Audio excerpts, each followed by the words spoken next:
That's 968-7506. Or visit us at 4 East Bloomsbury Road, off Haggard Park Road. Vijay Printers, your best choice in printing. It's good, it's better, but nothing beats. Best.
JA is speaking.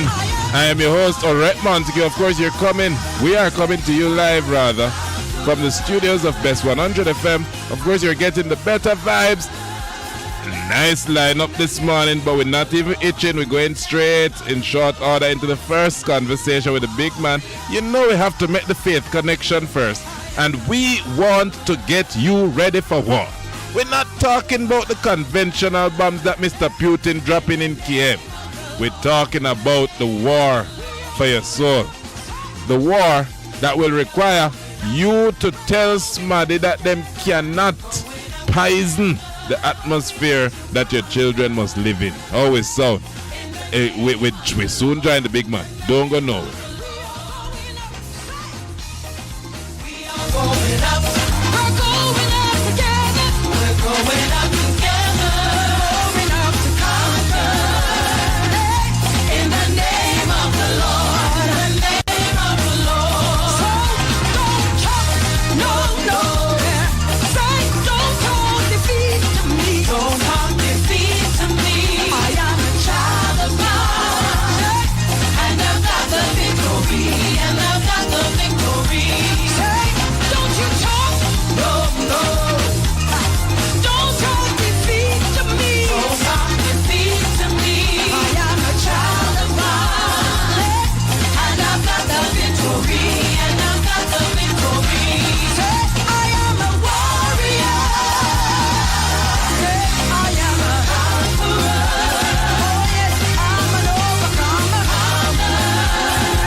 Well said.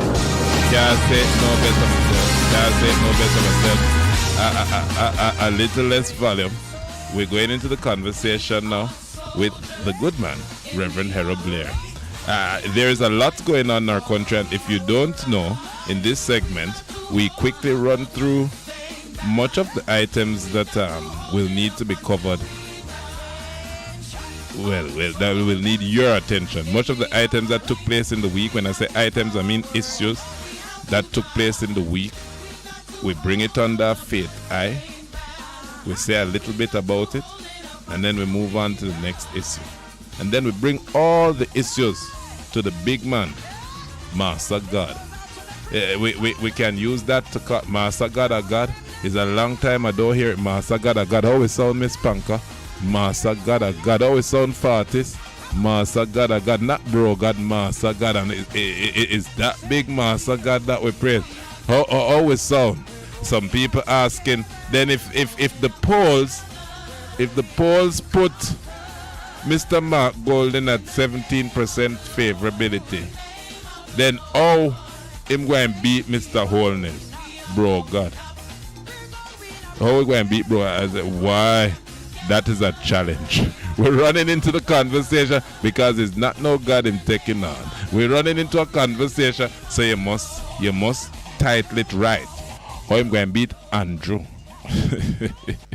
Welcome to the program. Good morning, the People's Pastor, your pastor, the Reverend Harold Blair. Welcome, boss. I hope that all is well. All is great. Thanks be to the Almighty God. How is my brother? Well, I am not bad. Good morning. How are you? You just told us that all is well. All is well, you say? Yes, I am. I'm well. I said all is great. You said all is great. All is great.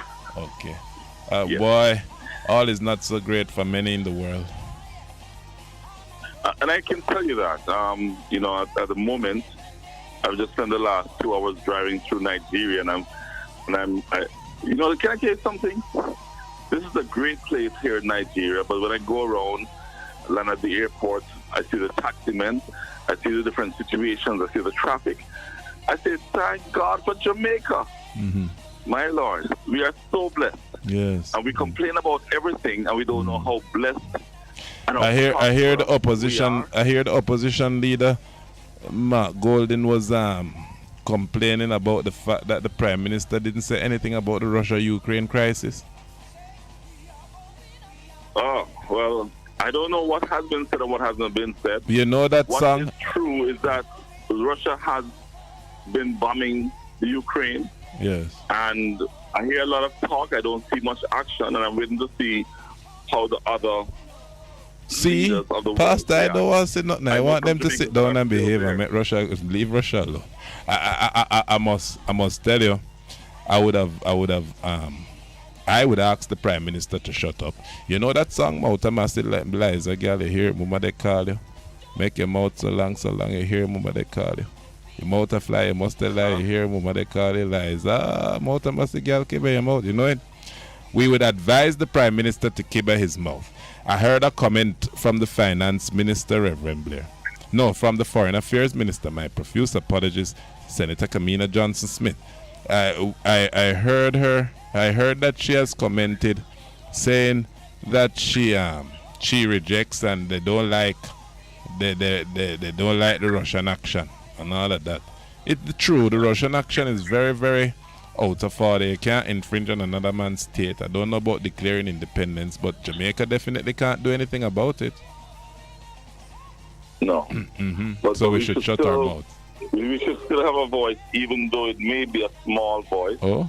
We should still take a definite stance that the world could understand that as small as we are a people that fought for independence. So can you imagine if we decided that we wanted independence and England said no, and England started doing things against us? We've been a people that we've stood up. We've gotten up and stood up, and the songs from the words of the lips of Jamaicans go across the world as an anthem for the freedom of others. Get up, stand up for your right.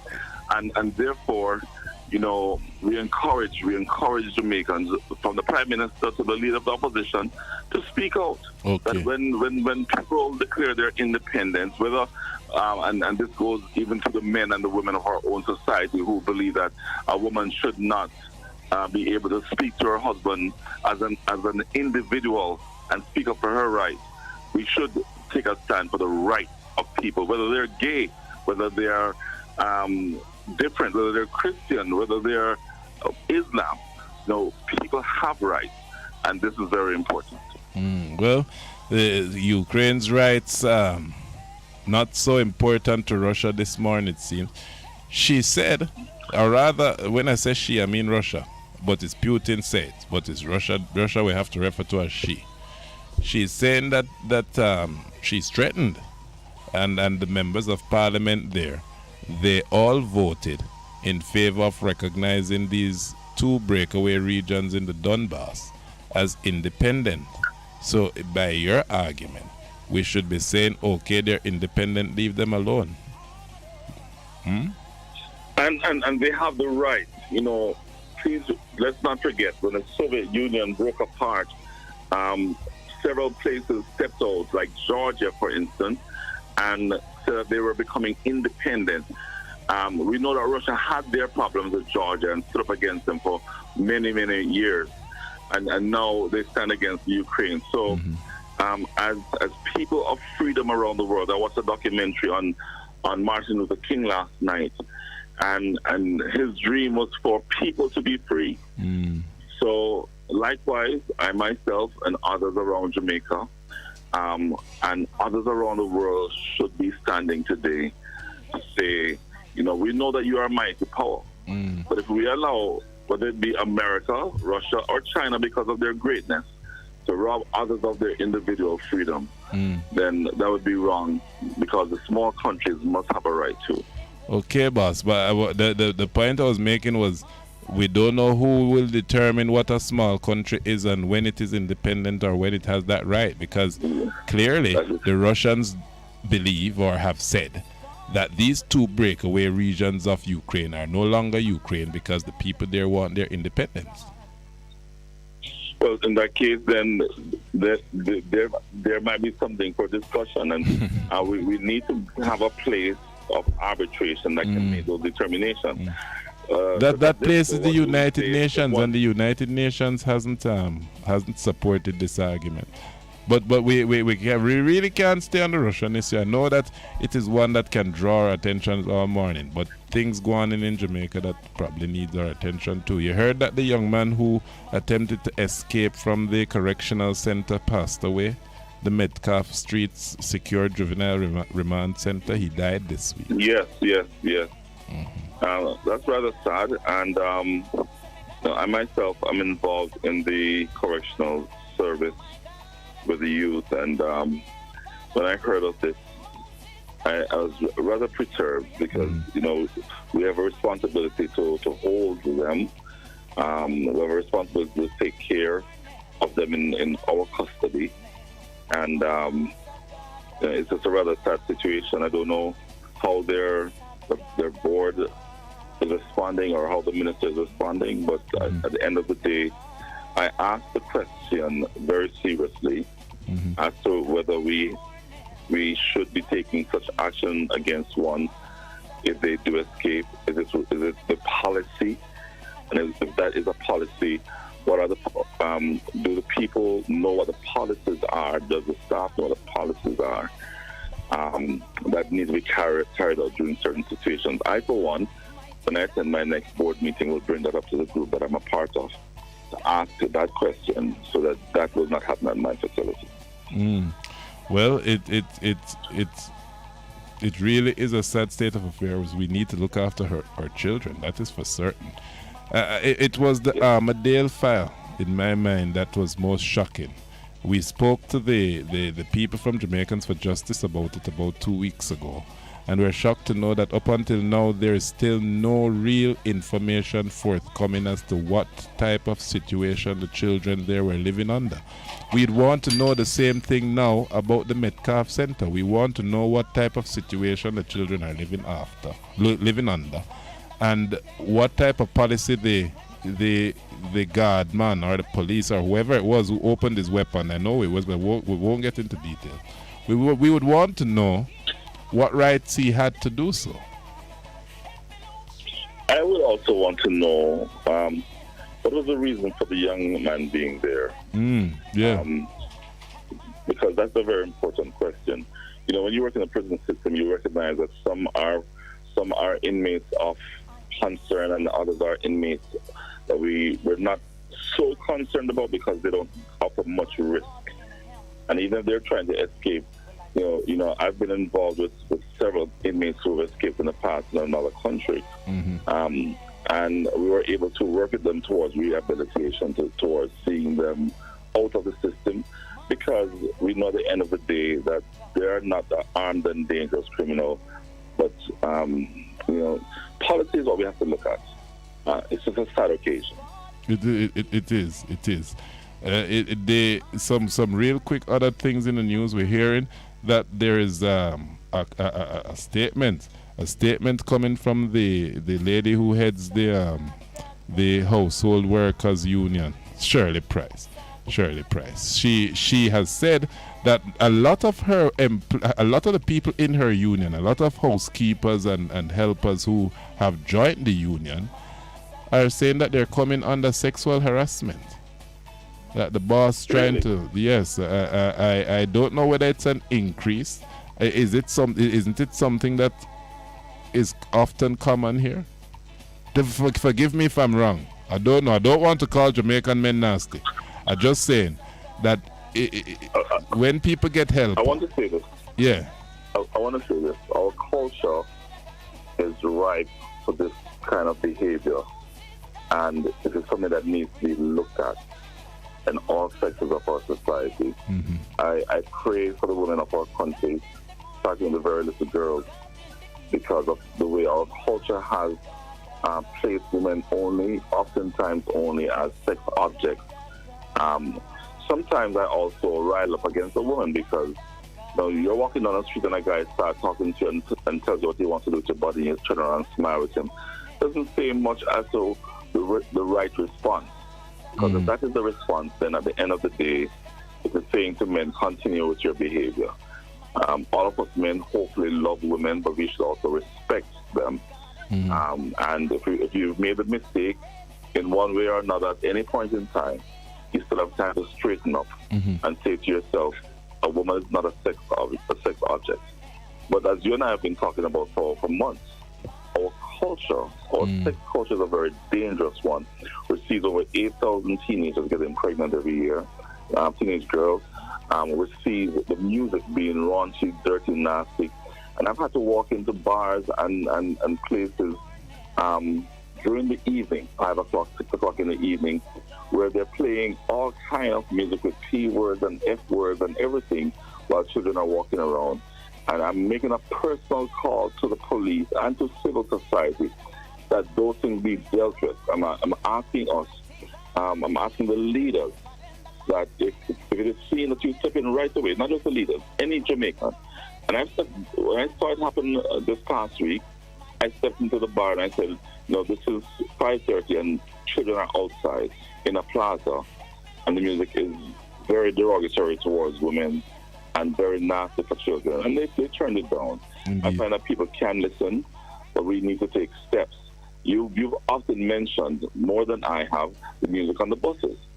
And once again, this time, when I woke up just a few minutes ago, I said to myself, having watched the movie with the documentary with Martin Luther King last night, I said to myself, Lord, how do I utilize the media to take a stand?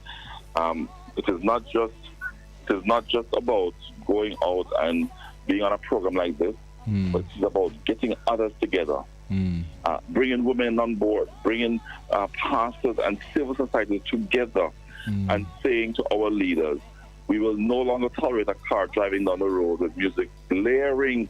Well, the car is more difficult to control, Reverend Blair, but there are aspects of the situation that can easily be handled by legislators, and they ignore it, like the fact that business places shouldn't be playing lewd music to get people in to shop. You know, should not all. And public buses and public taxis. Control.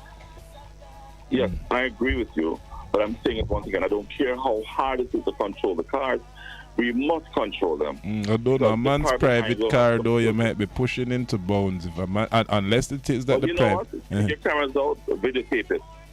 Videotape the license, videotape the music, and it's going to be hard to prove that that was the car. But you know, at the end of the day, it is slackness that must not be tolerated.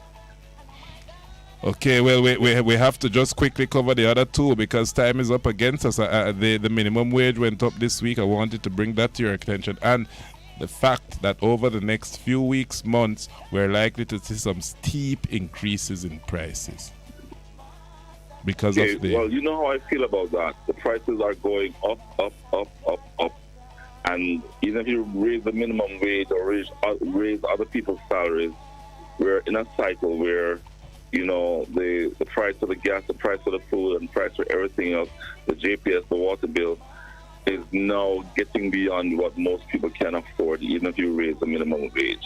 The great thing about Jamaica is a Jamaican woman knows how to take her hand and turn fashion, and she knows how to take a $9 and turn it into $1 million.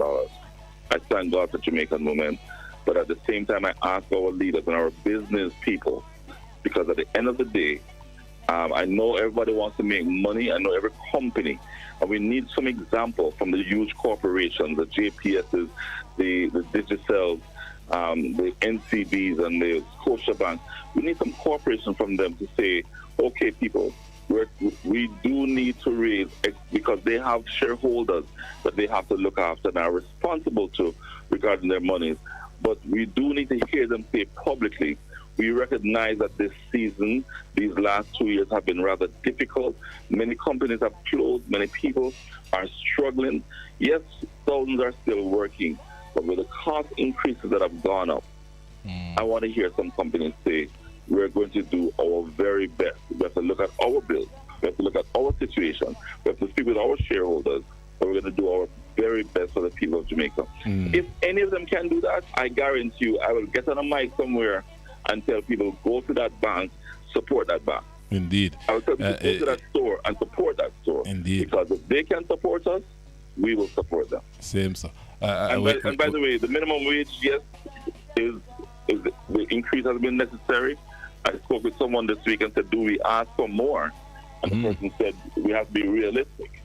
And, you know, sadly, the increase will not measure up to the increases of the objects around our lives.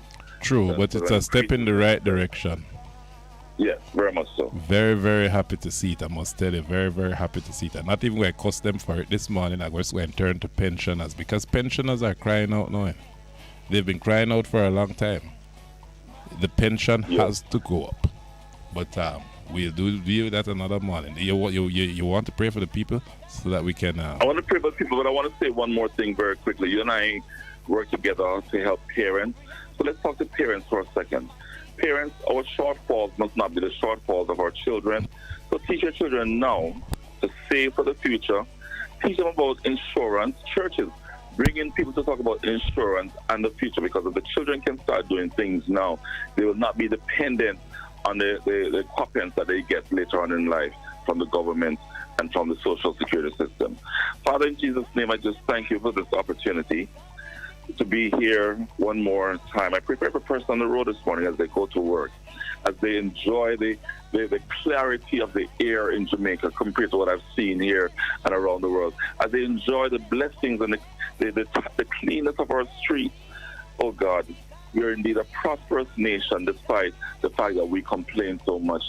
And so I thank you. Even this morning, as we've spoken about all the issues, I pray for families who have lost loved ones, the family of a child from the correctional center. I pray, Lord, for those who are struggling to meet their bills and their needs because of the increases that are taking place. I just ask for your peace. I ask for your blessings upon our people. And I ask you, God, to just continue to express your love to this great nation, Jamaica, because we don't really understand how blessed we are. True. Open our eyes to the rest of the world. And let us appreciate the peace despite the murders, the joy despite the dangers, and most of all, the blessings despite the poverty. Thank you this day for being our God. In Jesus' name, amen. Amen, amen, amen. We thank you so much for the contribution this morning, and we thank you for the powerful prayer, as always. Yes. Thank you so much for having me, and God bless this wonderful station. Yeah. Thank you. Listeners, the Reverend Harold Blair, your pastor, our pastor, JaSpeaks, hear me? JaSpeaks faith commentator. We thank him. Another powerful faith connection. We run into the break. Don't go anywhere. When we come back, the discussions continue. I know my God, mighty God is here. He's my healer, burden bearer, heavy load sharer. Mighty God is here.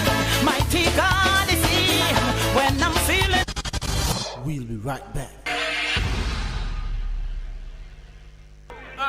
Half a tree, one and drive, half a tree. Bossy, how you do I take taxi style? Jano, I want to tell you, say, 2 months now, my transmission mash up, and I check everybody and can't hear nothing positive. Yeah, hear me? You waste all that time I shop around and never call the experts. Winters Auto have them. Them have over 35 years of experience and them diagnose the problem and get back your transmission brand new. For them service excellent and efficient. Trust me, man. Yeah, hear me? Call them at 929-7040 or go to them at 106 Maxfield Avenue, Kingston 13 and talk directly to the boss. Just tell them I'm me, send you. Wow, you big star. Yeah, man, respect my boss. I try calling her, cause trust me. Waiters Auto Spares and Repairs, good afternoon. What a relief.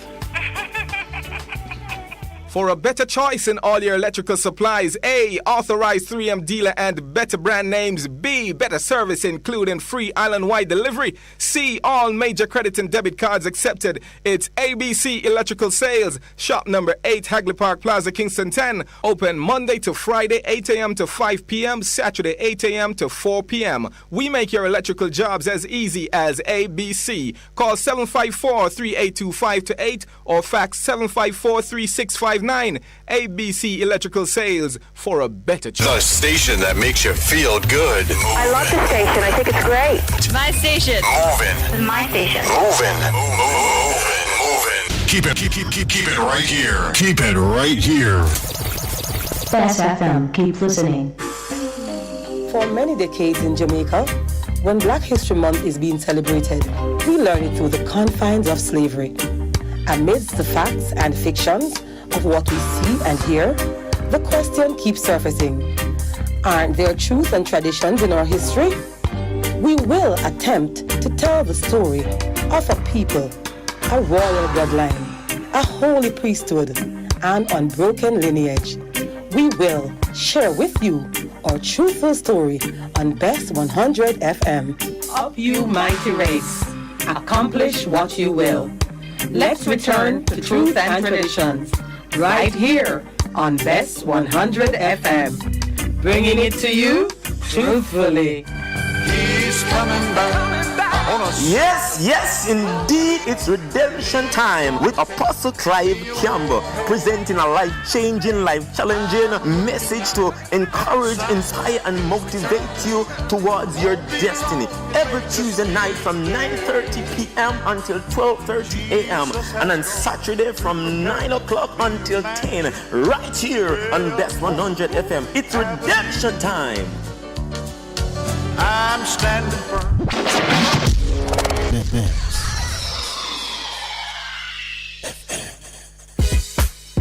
Veg Printers for all your printing needs. We specialize in calendars, flyers, brochures, and more. Call us today at 968-7506. That's 968-7506. Or visit us at 4 East Bloomsbury Road, off Hagley Park Road. Veg Printers, your best choice in printing.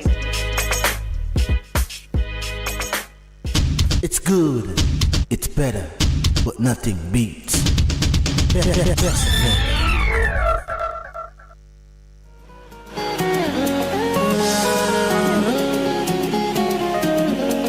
Authenticado,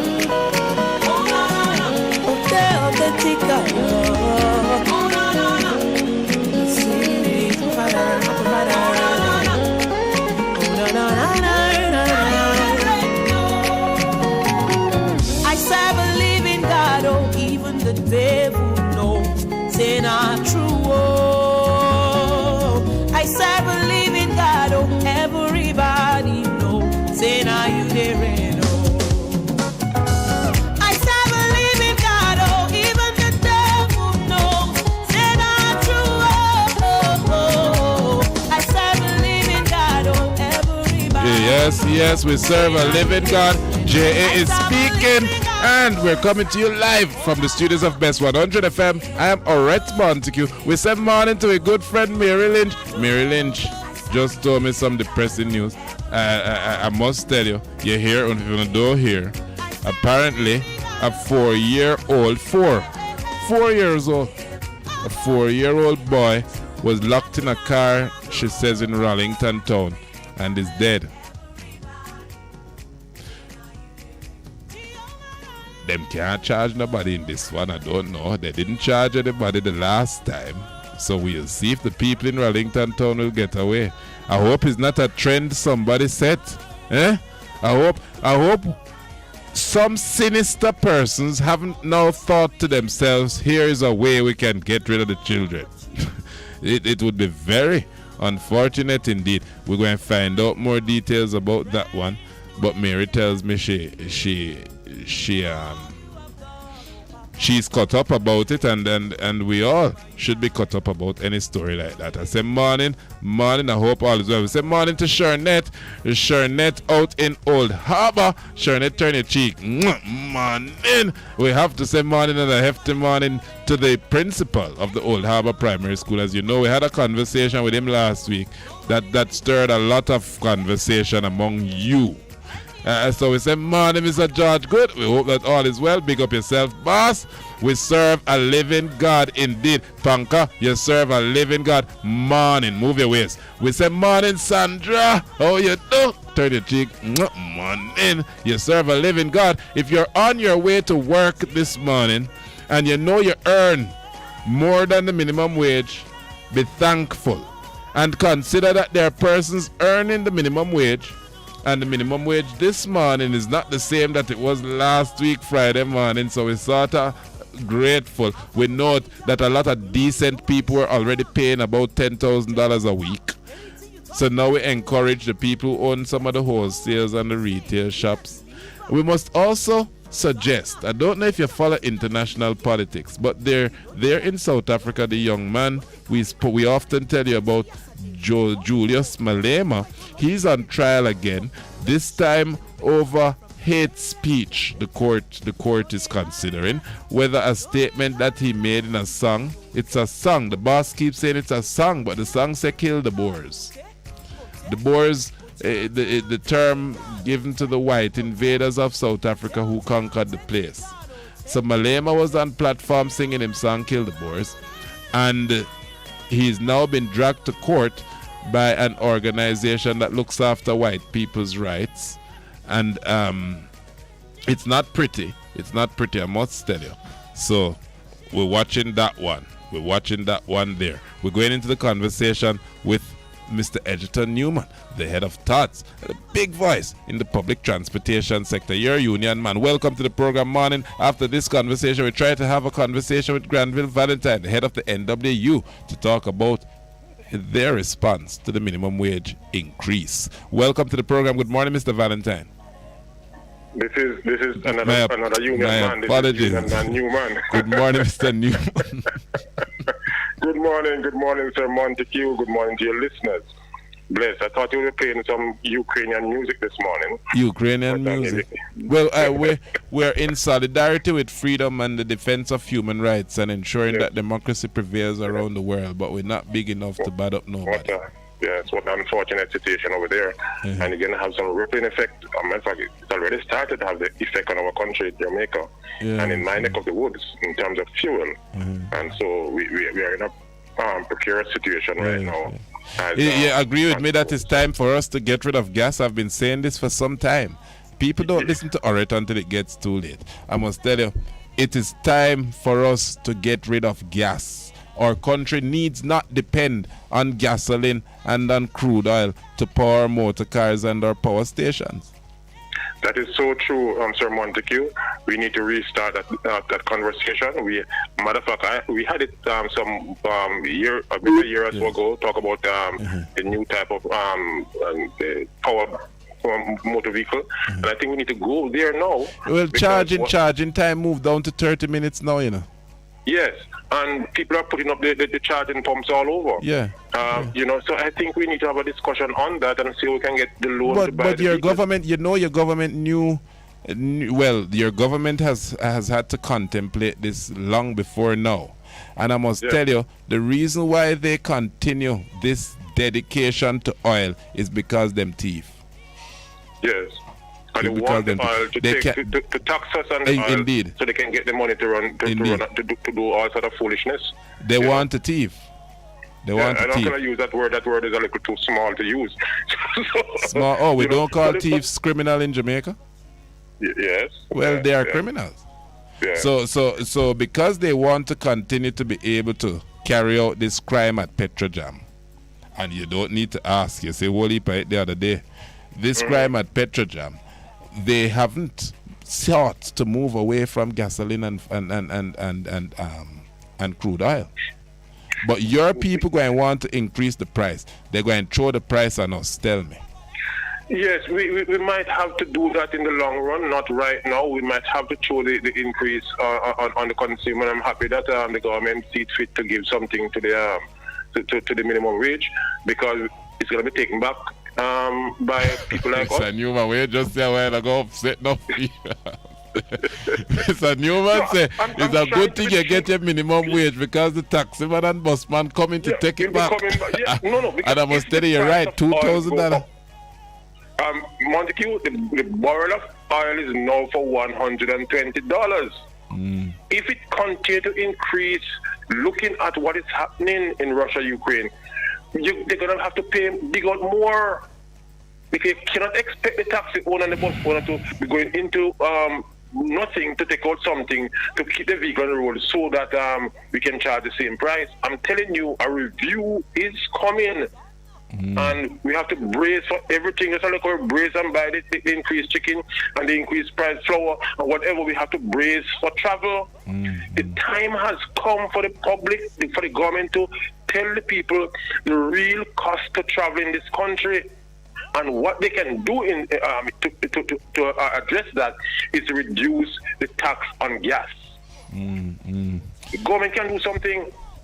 Because everybody turn around cussing taximan and busman, but it's not really us.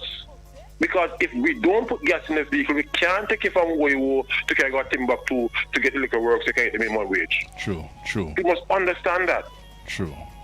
Well, we note that the people will be facing great burdens. Some people might not be able to continue doing the taxi work. If the economy tanks, so true. a lot of taxi drivers might have to start the farming. And no number of persons are saying, Mr. Newman, we have to pack up now. We can't take it any longer. But when you pack up, how the lady going to get the watch the piece of clothes to get the $11,000 or $12,000, $11,000, I say? I might remember how much. You know, it is a serious situation we are in. We now have to brace our back to see what is coming.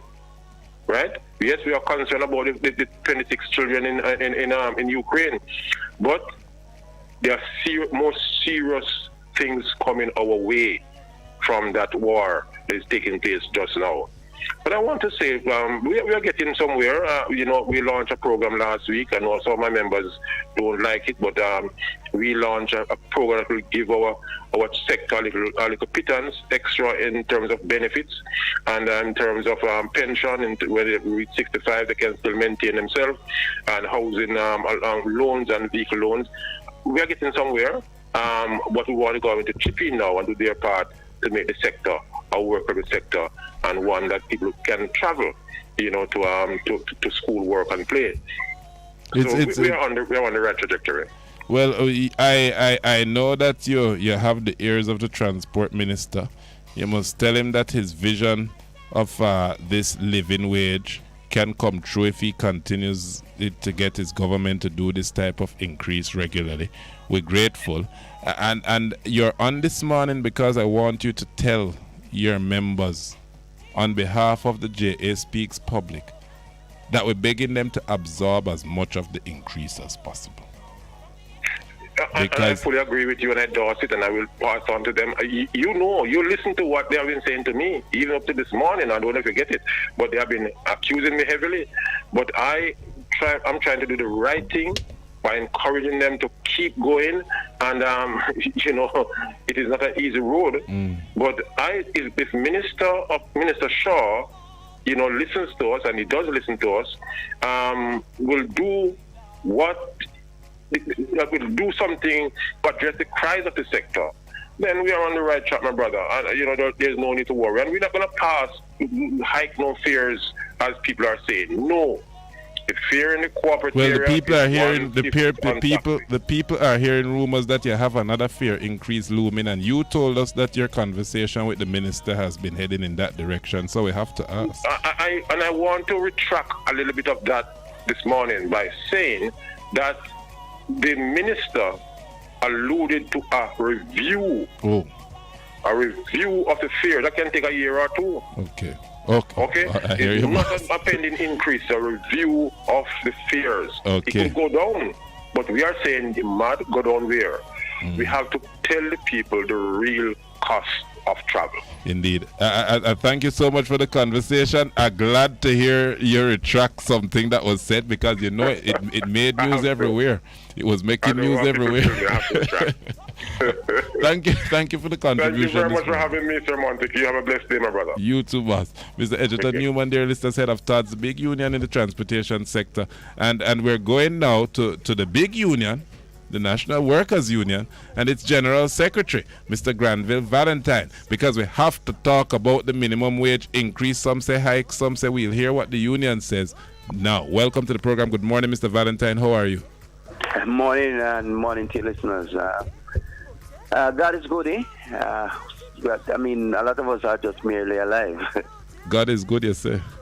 Yes. Well, the people who are barely alive are the people earning now $9,600 a week? Well, it is more than that. It's also the people who are not working. Before even those who are earning $9,000. I want to tell you, there are people in this country who are not working and hustling and bringing home more than the minimum wage. Yes, and I part of the problem that I think exists is that we have this willy-nilly approach as to how we set a floor position, yeah? The basic standard of living. Not realizing that the basic standard of living and those who are there will pull down the middle and the top if you don't elevate that standard of living. So we just believe that that's okay. We give them a little thing. Now, what does that little thing supposed to take care of? The average family is 4 or 5. Can $9,000 even feed 4 persons, 2 adults, 2 children for 1 week? What were you hoping that the increase would have been? I believe that the increase should be no less than 12,000. And maybe 9,000. Valentine, the people like it this morning. The people like it this morning. Eventually, work towards going to $15,000. Yeah. Well, I think Audley Shaw would agree with you, because it was 2016 that Audley Shaw said it should have been $12,000. It was 2016 that he said that it was unconscionable that Jamaican people working for less than $500 a month. At the time, the US dollar was near 100 to 1. So it is fair to say that Mr. Shaw would agree with you that some 8 years later, is 8? Or 6? That some 6 years later, the minimum wage is still behind his target in 2016. Yeah, but it's more than that. The experts tell you, including the team that looked at the minimum wage, that what they have implemented now was what they recommended 2020. So, have we taken in consideration cost of living since 2020, inflation, the oil prices, the depreciation of the dollar? COVID. Are we taking all of those things in consideration? Are we living in a free market system where every man have his own price? Yeah, and that's okay. But how does a man who or any individual who gets minimum wage survives? The next thing that they must do, it nothing. It's give an annual increase. Right, so we don't have to guess. We don't have to be guessing and doing this every year. Worker has to wait for 3 and 4 years. What the whole fabric of any base that they would have put in place has totally eroded. I mean, it has been eroded from you get it because it can't do much. One police officer asked me, and I'm sure you'll be asked across your union as well, if they've put 20% on the minimum wage, then how can they offer police and others 4 and 5%? You see, the system is flawed. We have no consistency in what causes increase or set minimum wage or set basic pay. But the man at the top, continue to flourish, When you look at what the banks make, when you look at the large corporation, the type of increases, and if you look at, you can look at it at percentage, you can look at that as it's an amount, you can look at it in various ways. There is something wrong with our society. Why there's no consistency in how these people survive, how increases are applied. Julius Malema says that he wants a proportion. This is the South African former youth leader who is now the leader of the economic freedom fighters there, a political movement trying to take power. He has said that unions like yours must demand that workers get a share of dividends every year. Would you agree with a policy like that? And I am in agreement, because the worker invests their time, their skills, their energy, their everything in your business. But what you give them is peanuts. For example, look at Port Security Corps, a government institution. These people are border control. Yes. Yes. What do they get? They are paid minimum wage. Wow. The border control. Watch the cheese. To watch the cheese, to watch our ports, to watch all the goods that comes in, the services, to take care of our airports, minimum wage in the 21st century. Wow. Well, you spoke about Mr. Shah, Adisha, who we met with this week, and I must commend him, because he is insisting that he's going to help to change that situation. Yeah. But I tell you, we are not thinking, because we talk about crime and violence, we talk about all these things. Many of the things that are driving these things is poverty. Of course. Of course. It's poverty. It is misguided. People who are misguided in their thinking and believe that it's okay for a man to walk in his house who have a sick child, for example, diabetic child. And this is not an age disease. It's not an age thing. Because a little 10-year-old and can have diabetes. Yeah, man. Yeah. How would that child survive in a home that even two parent earn the minimum wage? You have to fight the minimum wage is paltry. If you have 2 children going to school and they don't live walking distance, you're already looking at $1,000 a day for lunch money. Lunch and bus fare. A patty selling at the average of about $250 to $280. One patty. What I'm saying to you is factual. It's $5,000 it costs me a week for the school part. The school part done $5,000 a week. That is half of the pay. When you look at an adult who works and he has to eat something, he or she, he can't eat less than 2 patty. Yeah. The 2 patty are costing about $600. 2 patty and a juice $600 sound right if you're buying a small juice, small coke. Juice not there for my brother. The juice not there yet. Let's say buy a bottle of water, it might cost me $100, it's $700. And it's not a good meal. 5 days, 5 7 days, 35. Yeah, you don't touch in bus fare yet. The bus fare, you talk $1,000 a day. How much is that again? $5,000. Yeah. Him gone past the minimum. Him reach the minimum wage already. And him don't pay rent and light and water yet. So him have to go extract light.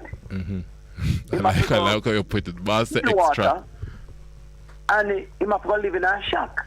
And the government somehow expects that. It is why we can't allow our police officers to be living in even them sort of situation. They earn very little above the minimum wage, you know. Of course, and I sympathize with them. Boy, I tell you. And I tell you, as a people, as leaders in this country, we have to think seriously about livable wage. True. And we must have a floor position. Yeah. There must be something in the meat for the working class. Indeed. Yeah. And especially those at the middle and the bottom. Indeed. It cannot be like this. We cannot continue and believe that we can progress to a first world country. Very true. Singapore changed those things where there are some labors that they import.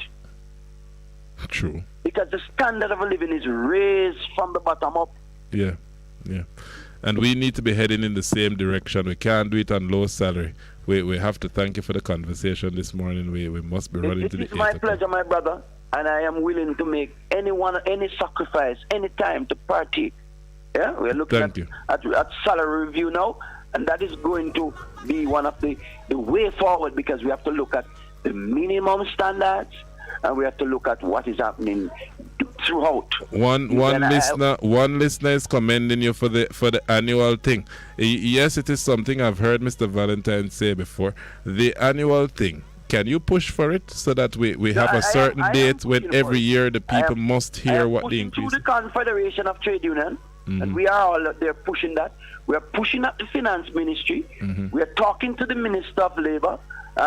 We have certain conversations from time to time. We are pushing to every avenue. Yeah, make it a part of the budget debate. Yes. It should be a part of the budget debate. It has to be, where this is an annual thing, and we stop going around country and asking few people that will buck up. But we have some scientific survey and background coming from to ensure that what we do is right. Indeed. I thank you so much for the conversation this morning. Blessings, my brother. You have a good one, and thank you for having me. You too. Thank you, boss. The General Secretary of the National Workers Union listening. It says your friend Granville Valentine. It sounds like the union man wants more on the minimum wage. Well, so do we. When the boss mat sit out so, 2 patty and a cocoa bread, and your bus fare, minimum wage, done. We run to the break. After we step out of the news, you know what we call the news. I'm not going to call it that this morning. But after we step out of that, it is your time and a conversation with Damian Gordon and Dr. Knife. Don't go nowhere. Stay with Bess. Jehovah, anything you talk, you do. You get the power to say, heal and deliver. Hosanna, the angels to sing hallelujah. You know they lie, you know they fail, you know they carry my matter they play. See yesterday, you call me your own. When it reach my turn, Lord, you know they delay. From generation to generation, from Liberia to Jamaica, you know they carry last, you know they carry last. You know authentic God, authentic God. We'll be right back. BBC News. Hello, this is Jerry Smith. Russian troops have reached the northern parts of the Ukrainian capital Kyiv as they press ahead on the second day of their invasion. In the Obolon district, pedestrians had to run for safety during exchanges of gunfire, and video posted on social media showed Russian armoured vehicles there. Our correspondent, James Waterhouse, is in Kyiv. President Zelensky has described the assault on Ukraine as not just an invasion, but an attack on the whole of Europe. He also urged Vladimir Putin to return to the negotiating table. However, from the centre of Kyiv, it's clear he isn't in the mood for words. The sound of missiles and rockets has been joined by the faint sound of gunfire as Russian forces close in. In the Obolon district to the north, a convoy of armoured Russian vehicles has been seen tearing down the now deserted roads. The UK government claims the Kremlin didn't achieve the predicted lightning strike it wanted on Kyiv after they suffered 450 deaths.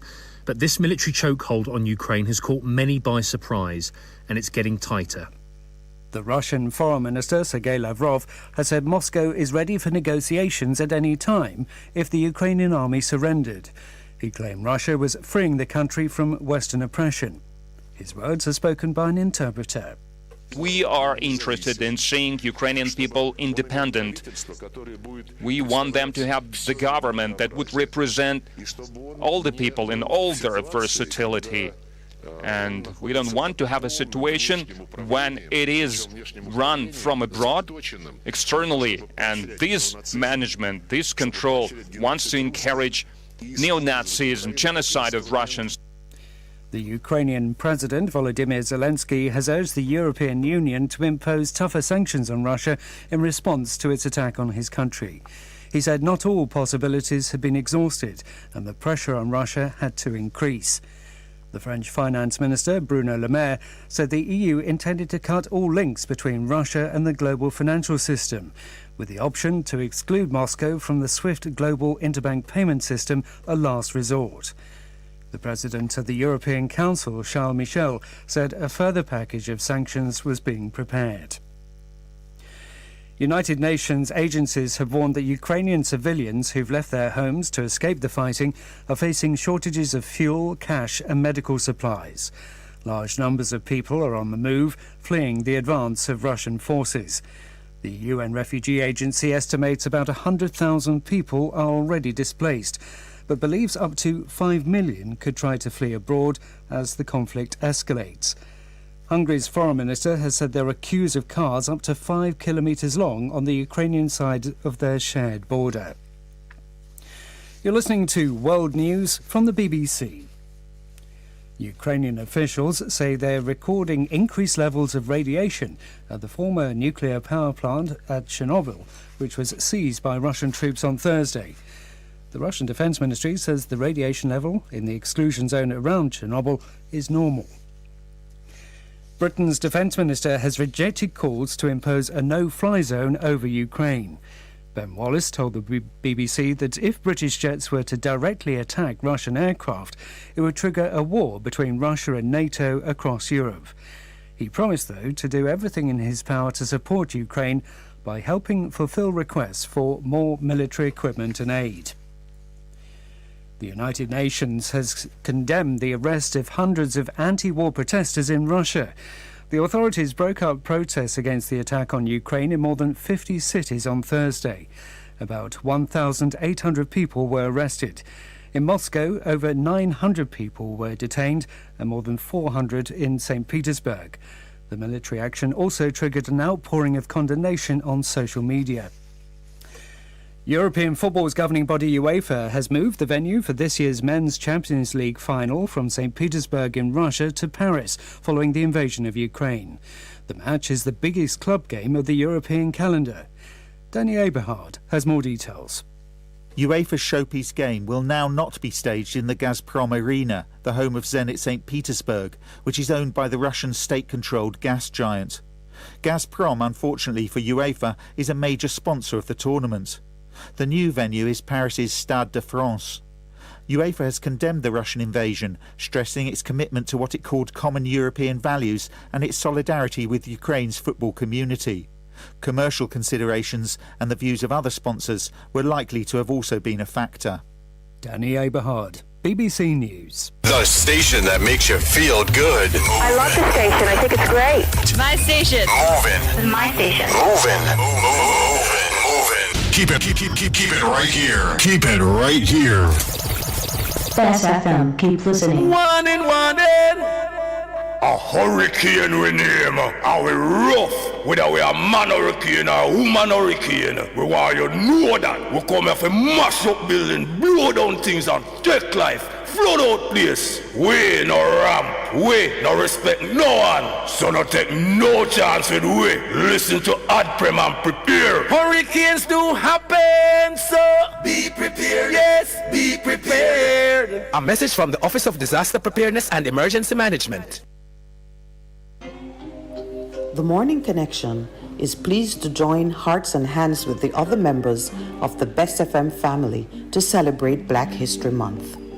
We have chosen to promote the strength and resilience of our people by echoing the call of Marcus Garvey for this mighty race to arise in power and perform the outstanding exploits which is our birthright. We are indomitable, courageous, and innovative. but we need to encourage and build each other into a unified force. Join us in our discussions, presentations, and cultural explorations as we examine the truths and traditions of our race in an effort to strengthen us in meeting the challenges of today. Up you mighty race, accomplish what you will. Let's return to truth and traditions right here on Bess 100 FM, bringing it to you truthfully. Live the life. Respect the music. And keep your radio locked in. Bess 100 FM. The Morning Connection is not your usual talk show. We aim to stimulate discussion and chart new paths to self-empowerment. So please join us, Minette and Percy, on The Morning Connection, Mondays to Thursdays, 6 a.m. to 10 a.m. on Best 100 FM. Best 100.5 FM brings you youth empowerment and resilience, a 30-minute program with Royton McLaren every Monday from 7:30 to 8 p.m. Your Monday nights will not be the same again. Managing stress, trauma? Let's talk on youth empowerment and resilience with Royton McLaren on Best 100.5 FM every Monday from 7:30 to 8 p.m.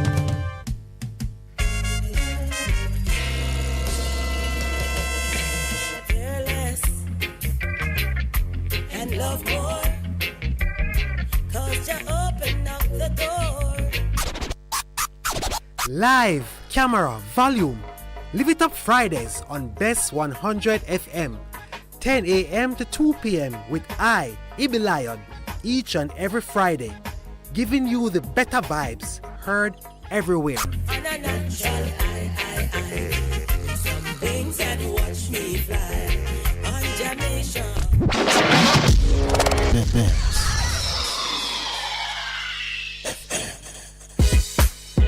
Veg Printers for all your printing needs. We specialize in calendars, flyers, brochures, and more.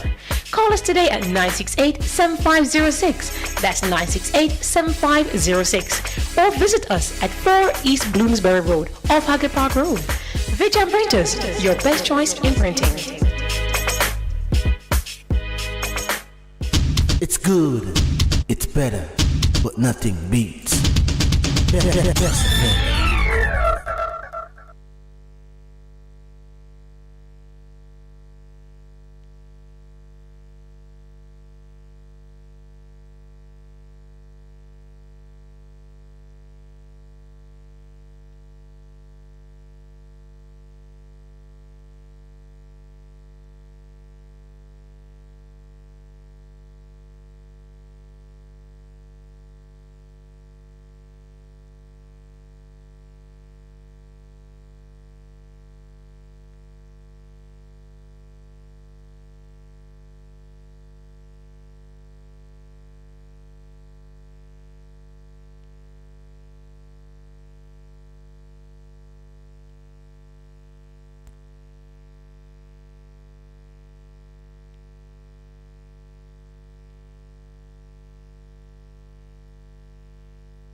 Jesus, smile on me,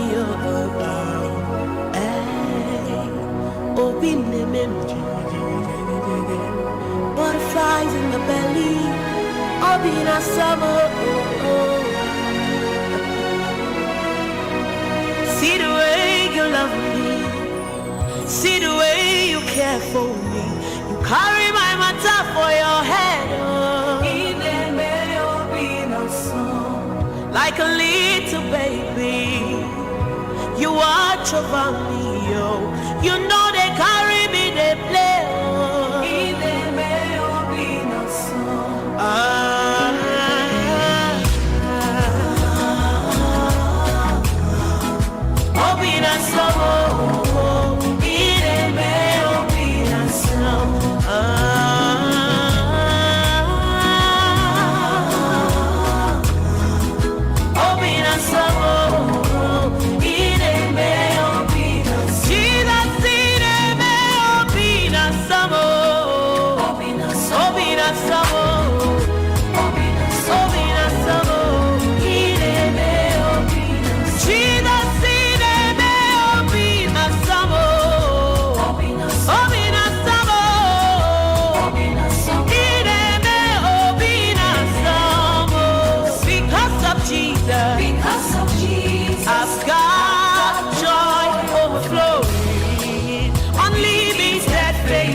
What the world couldn't give, you gave it to me abundantly,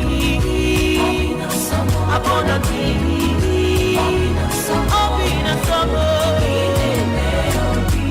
What the world couldn't give, you gave it to me abundantly. Bring we in, make we have some roll, make we start to roll the people. Welcome back. JA is speaking. I'm your host, Orrett Montague. Of course, we're coming to you live from the studios of Bess 100 FM, where you're getting the better vibes on FM 100.1, 0.3, 0.5, 0.7, and 0.9. We stream live at www.bestfm.com. And of course, you can pick up that stream on YouTube at Monty O, MONTYOJA.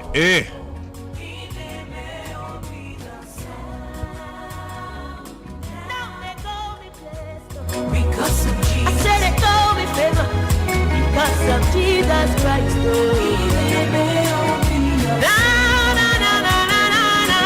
They call me blessed, oh. Because of Jesus. I said they call me favor because of Jesus Christ, oh.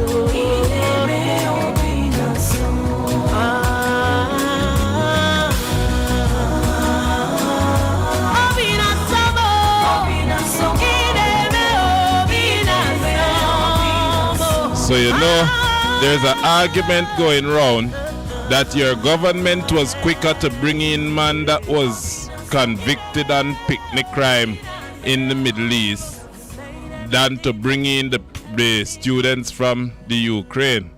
People saying that they're lending them money. 1,000 US a year, the ticket price and all of that to leave. They can't leave now.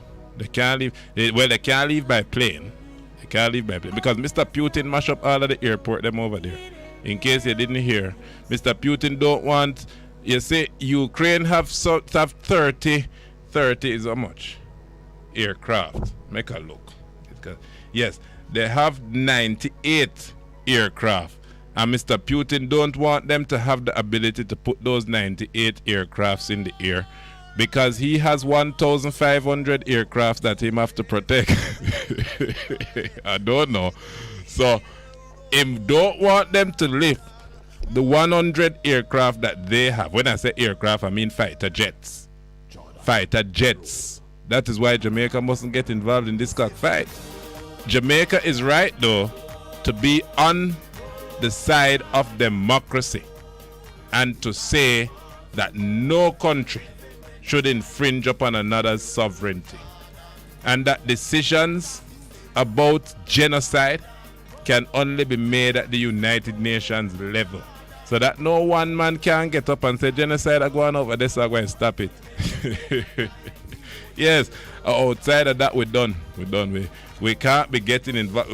Listen, Ukraine has some 200,000 active military personnel. The Russians have 900,000. Yes. So it's how much Jamaica have? So the foreign affairs minister, the Honorable Senator Kamina Johnson-Smith, she made a loan offer to the students to encourage them to come home and work and pay it back. The young people don't want to come home. In fact, the majority of young people want to leave. Mrs. Johnson-Smith, the majority of Jamaica's young people, so says the Bill Johnson poll. If we don't believe that, then we don't believe that Andrew is still favorable. So, the majority of young people want to leave. We say morning and a hefty morning to the young people who are patriots. We say morning. I see people still concerned. Concerned is the best word to use about the household workers, yes, who are coming under abuse. You heard me say it this morning, I believe, where we get in some voice notes about it. So I'm going to play one of them. So you can hear. I like hearing. We can play it now before I pick up the people and say my mornings. Well, we can start so with mornings. We can say morning and a hefty morning to Miss Baxter. Morning, Miss Baxter. How are you? Miss Baxter, turn your cheek. Morning, ma'am. We hope that all is well. We say morning to all of Clarendon. Clarendon people, you're blessed. Clarendon people, what are you doing, Mike Henry? We tell him morning. Morning, my boss. Morning all of Manchester. We say morning and the hefty morning in St. Elizabeth. We have to be moving faster. Sorry, quick step people. Morning. Cherry, turn your cheek. Morning. Black River Hospital. Morning. Big up yourself, Dr. Williamson, and the staff there. We tell them morning. The CEO at Black River Hospital, decent lady. We say morning. A hefty morning indeed in the West. We say morning, Negril people. Morning. It's a long time I don't hear from a good friend Warbo. We tell our morning, and we have to say a hefty morning this morning to Mary Lynch. Morning, how you do? It was Mary who brought my attention to that little issue. Remember, we say morning, Mrs. Miller. Morning, and we big up all of Spanish Town. It's a long time I don't tell you about our friend Artens. We hope that all is well. Morning, I know that you won't make nobody trouble you. Don't make nobody trouble you. We say morning, Joy. Joy is what? Portmore. Morning. A hefty morning, Nagozed. Morning, Newland. Aunt, how you do? We tell our morning. Big up yourself. Listen, there's a community of pass called Mile. When you're going towards Mile Gully, I can't remember what the community name. When you're going, is Williamsfield? There's a Williamsfield going towards Mile Gully. Yes, we say morning, Williamsfield. I know that we're being blurted out at 2 bars because them open early, them have shop part too. Now you see, if you have a bar and you run a shop beside your bar, you must be careful to ensure that the people who are coming to shop at your grocery shop don't have to encounter or deal with any nastiness that is taking place in the bar, because children can go into the grocery shop. You know what I mean? And I'm going to say, I have to say morning to a good friend, the chemist, the chemical lady, Andre. Tell me ginseng. It's chemical lady she name. We tell her morning. A hefty morning indeed to all of the Haney Park. Morning, Sherlock. Listen, I have friends in low places. I have friends in high places. You have to have some Putin friends and some Biden friends. Putin is a bully, they say. They say. It's not me says they say. They say, why we miss Baba? Baba Tunde would have been very, very blunt and comical and blunt and all of this. $2,000 on the minimum wage, he would have cut it up nice for us. I vex that I didn't get to talk pensions. Morning, Mr. Well, it's a long time I don't hear from that gentleman. Huh? Hey, Sheppy. It's long time. Sheppy, you must credit your government this morning for their minimum wage increase, but you must tell them that is not enough. We must tell them to make it an annual thing. Put on $2,000 again next year. We say morning and a hefty morning indeed to all trade unionists morning. Continue to stand up for and work for the people. And we have not forgotten, Andrew, we don't forget, is whole heap of minimum wage pocket suffer when the boss make price go up on the chicken and you didn't get a chance to get a ease on the feed. I must tell you, it was wickedness for this government to feed their friends while you didn't get a chance at the feed. When I say a chance at the feed, of course we mean we've been asking, we've been pleading, we've been begging them to take a little bit off the duties that have to be paid by the importers of chicken feeding. We're not making chicken feeding here, and chicken feeding is the greatest burden upon the small farmer. Take it, go on with it, take off the duty and run with it. Don't give it to us, we don't want it. And consider the same thing when you deal with gas. You know, when your government hear these things, they fret because they don't have no money to thief when the gas tax come down. They fret because they can't look after their friends and buy ticket for man from Middle East to come Jamaica after him allegedly touch up people picnic over there. They can't come and talk to your face after they confront you. Them come to you and them show you $100,000 cake, and you sit and you accept the $100,000 cake, and then the bill tile it, and it's not no decent tile it for over $10 million. Tile it, and then you put them back. So I must tell you, now we have to live with them. And we would have had to live with them either way, because you are not convinced, and as far as I'm concerned, I have to still watch. That there is an alternative word put in there. You have to keep watching. Make we keep watching them. 17% of you think that them must go, as in take out the green man. 17% of you are favorable of the PNP's leader. So says the poll. We're running up to the 8:30 and I don't play the voice note yet. We can drop the voice note, please, for the people.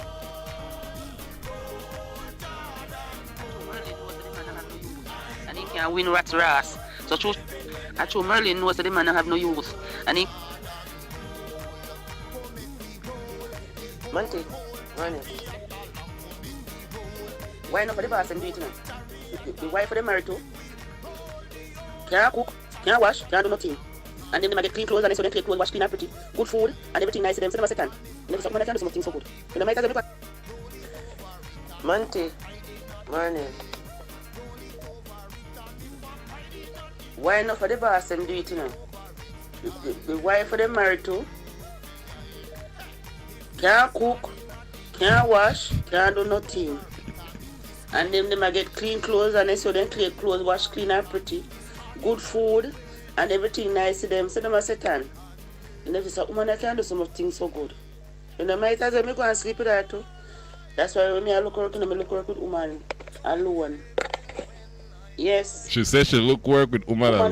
Woman alone I lose work with. One time we... There's a soca song, woman alone, or all woman alone. And he couldn't stomach me. And when she got on a Friday, she left me and the next lady, then left the Ghana Center.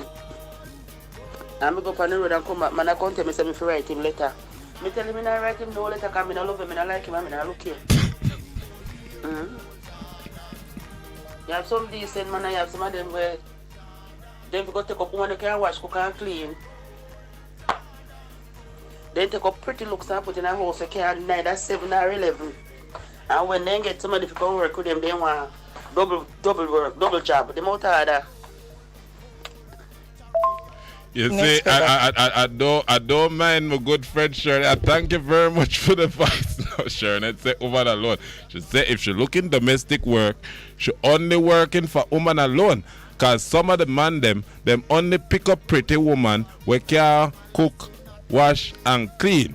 And therefore, them end up in a situation where when them buck the woman who can wash, cook and clean, them just say might as well make she the rest of the work too. I must tell you, we don't endorse it on so many levels. One, we don't know if we still ascribe to the gender notion that women have a duty to wash, cook and clean. We don't know if we ascribe to that. We think it is a shared duty because it's shared responsibilities now. I hear a man. I'm going to say morning to some people first. I'm going to call all heap of names so I have to guess is which one, because the one that I'm talking about is him saying. I say morning and a hefty morning, Bob and Neil. Big up yourself, Burrow. We hope that all is well. Morning, boss. Andre, morning. And we have to say morning to So-So Bones. So-So Bones making the rounds on a number of other radio stations. And we see him on TV a few weeks ago. And now I'll tell you, a man tell me the other day that him don't want no woman who don't work. Him not going to date no woman that not carrying home some of the money. Because the days of looking after house done. Well, the days of woman being responsible for washing, cooking and cleaning and it done too. Eh? So now you have to share the work. We're going to run to the break. When we come back, a conversation with our good friend, your professor, the people's political professor, Damian Gordon. We have to talk about all that is taking place in this international space and, of course, the things taking place here that are political. Don't go anywhere. Stay with Bess.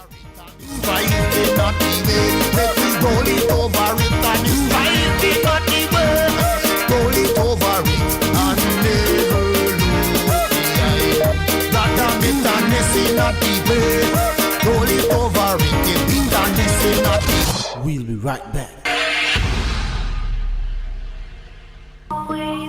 What should a taxi service do for you? On-Time Taxi Service is more than just a ride to the other side of town. They offer clean and spacious vehicles, reliable service, and promise to always look out for their customers. They'll come when you call and take you where you want to go on time. From anywhere at all. You can call us at 926-3866. We are something special on the road. The station that makes you feel good. I love the station. I think it's great. My station. Moving. My station. Moving. Keep it right here. Keep it right here. Bess FM. Keep listening. For many decades in Jamaica, when Black History Month is being celebrated, we learn it through the confines of slavery. Amidst the facts and fictions of what we see and hear, the question keeps surfacing. Aren't there truth and traditions in our history? We will attempt to tell the story of a people, a royal bloodline, a holy priesthood, an unbroken lineage. We will share with you our truthful story on Best 100 FM. Up you mighty race, accomplish what you will. Let's return to truth and traditions, right here on Best 100 FM. Bringing it to you truthfully.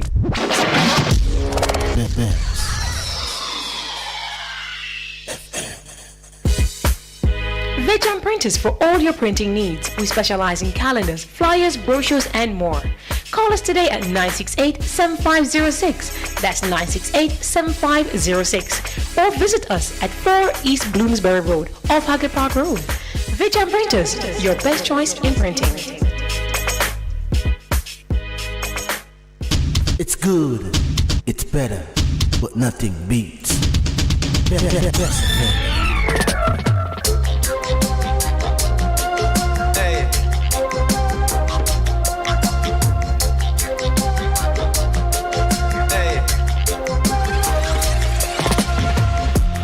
Now watch no face make no more party. garden.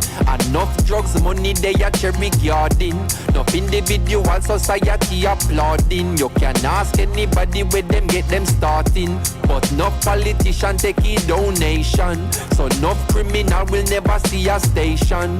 Never see a cell, not even a courthouse. But every Sunday we see them take a boat out.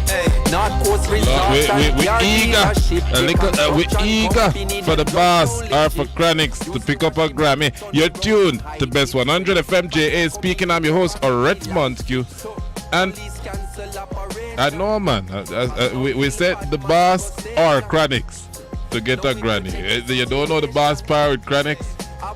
Yes, man, the boss power with Chronics. So we want the boss or Chronics to get a Grammy. Yes, and maybe Kibaka Pyramid can be considered in that same breath too. Yeah, man, we want to say, not that I am offended by coffee or coffee's music. In fact, I quite love coffee. I drink coffee every day. But the Grammy must go one day to the youth them that tell us about the blood money that run in Jamaica. Because truth is to... Oh, we're ready for going to the conversation. I'm not going to finish that statement. We're going to leave it there. And then a little later on, we'll try to speak. We'll try to speak to Kamisha about the seminar, the Black History Month seminar that took place yesterday, Kamisha Bolton. So we'll see how that goes. But right now, your usual review with the big boss, the political commentator, who is the people's professor, Damian Gordon. Welcome to the program. Good morning. Good morning, Orrett. Thanks for having me. Thank you for joining us. You want to touch the international first so the people can breathe, and then we got to 18,000 versus 10, because of course the people at the Jamaica Household Workers Association say that the livable wage is $18,000 a week. But let us go to Ukraine, where people are now wondering whether they will be living in another few days. Yes. I mean, Russia has invaded Ukraine. This is perhaps the worst military confrontation that has taken place in Europe since World War II would have ended. There has been outpouring of criticism against Russia, and there's a number of sanctions, unprecedented sanctions have been levied against Russia by the G7 nations. Other countries are considering to follow suit. But this is a serious development that has the potential to escalate into something greater.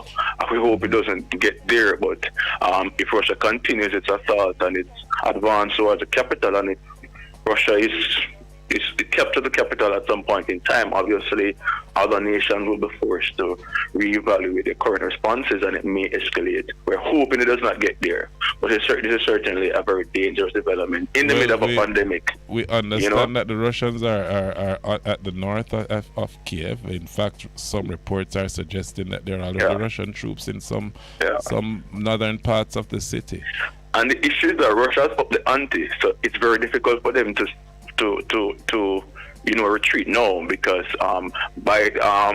Putin has to project a kind of strength against the US and NATO, even amid the sanctions, and therefore he has put himself in a situation where if he were to retreat, he would look weak, and it would give the global perception of that Russia covered, and that is not what Putin wants.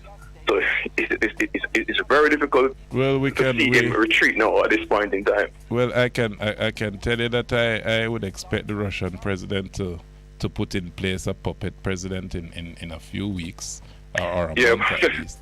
But that would not be different from what the US would have done. And I think that what people need to understand is that there's a specific context to the Ukraine Russian crisis. It's not just an unprovoked invasion as the Western media has been putting it.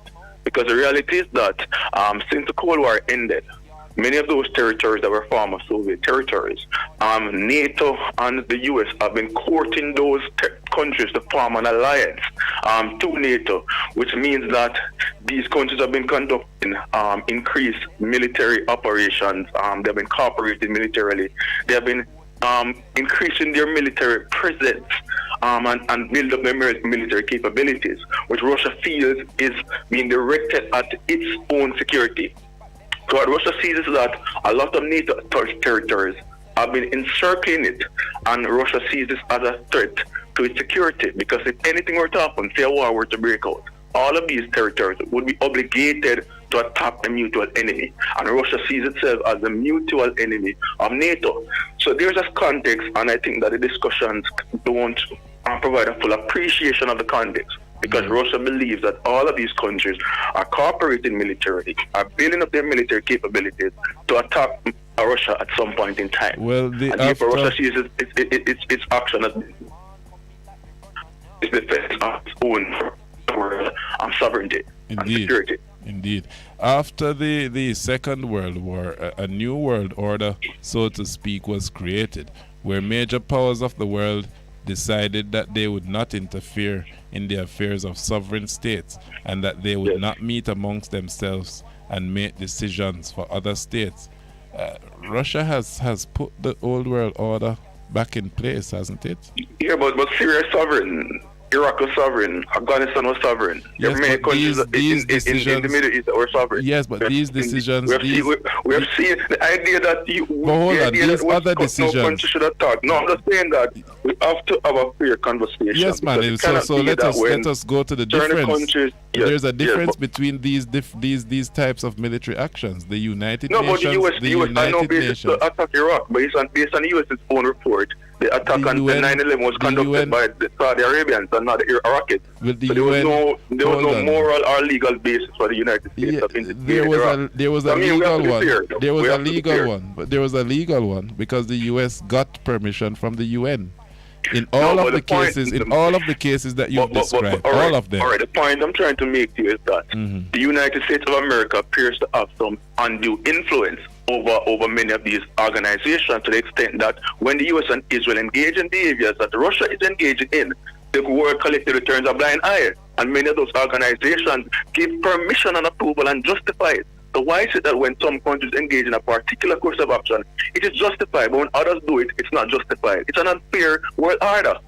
It's an unfair world order. There's something unfair and unreasonable about how the so-called world order operates, because it gives some countries the permission to engage in the same behavior that it denies other countries. It sounds like you're saying that there was never a new world order after World War II.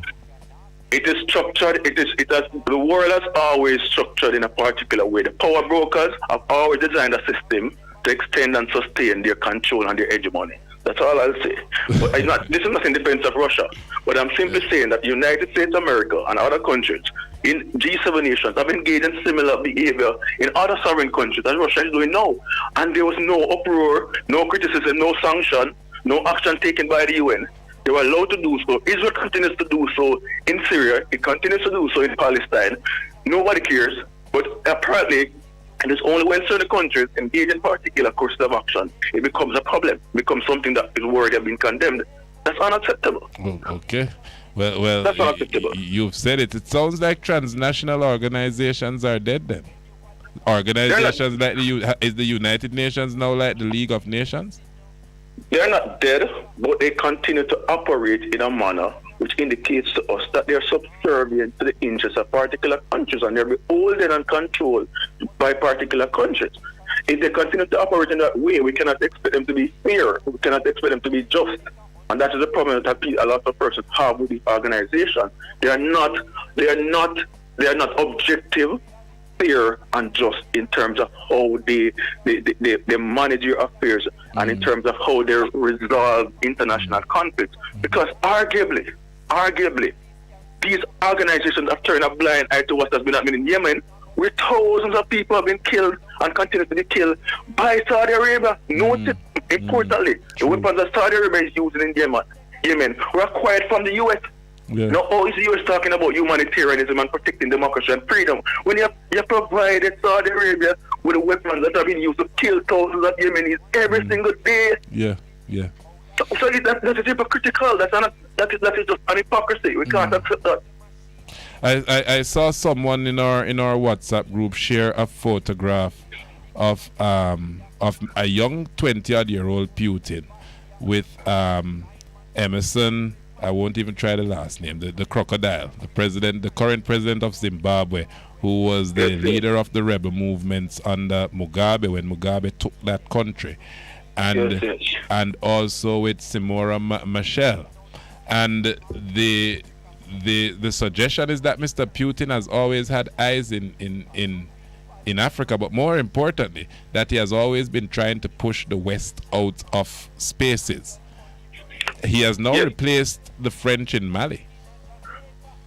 Yeah, right. I agree that this is geopolitics, and obviously Russia, the US, and its long-standing predated even World War II. This is historical conflict of superpowers or wannabe superpowers, and that's what they do. They try to expand their influence beyond their immediate geographical borders. That is no different from what the UK does, from what Germany does, from what China does, from what the US does. You know, how all of these countries try to expand their influence beyond their borders because they see themselves as being global superpowers or want to be global superpowers. But the reality is that, and this is an uncontestable fact, is that over the last several years, since the Cold War has ended, Russia has not invaded any foreign territory. Well, it has invaded a few in Europe, close geographically proximal states. It invaded Georgia and Ukraine. Yes. But the US, relative to the US, since the end of the Cold War, US has directly or has indirectly destabilized hundreds of democracies across the world. Hundreds. Far more than Russia could ever imagine. Well, hundreds is an exaggeration, I'm sure. The first incursion was Somalia, I believe. The first incursion. No, I said directly and destabilize, which means that the United States may indirectly destabilize those countries. Like so when you combine their direct intervention and their destabilization, Nicaragua, Bolivia, Panama.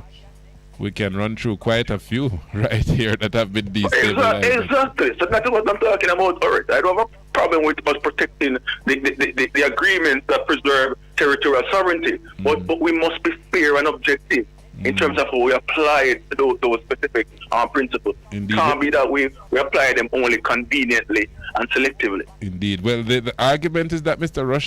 Putin doesn't run a democratic state. Even now, protesters, some 600 and odd protesters against the war in Russia have been arrested after some 100,000 people turned out on the streets protesting against the war across various Russian cities. So he's not a democratic human rights. And I accept that. And I accept that Putin has been guilty of the abuse of the rights of Russians for a long time, and he's an autocrat. And I'm not pro-Putin and Putin.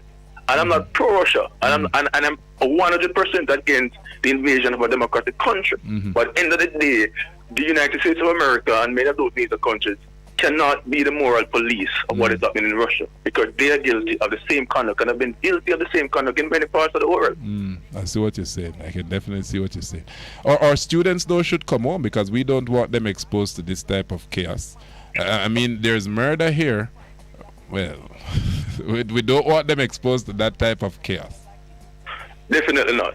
Definitely not. And part of the reason why they're there in the first place is because Ukraine has offered them a cheaper route to pursue their education. Okay. So they're not there by a matter of choice or will necessarily. It is really a specific set of circumstances. So these are students who likely are not the richest students among us. They're not the richest students, because, for example, you can do a medical degree in Ukraine for $3,500 US per year. Wow. In the Caribbean, it's 20,000 plus, and in the US, it's 20,000 plus. So you can do a medical degree for $3,500 a year in the subsidized by the state for $3,500, which is like that's very low in terms compared to what they would pay if they were to do a medical degree in the US or even here in Jamaica at the University of the West Indies campus.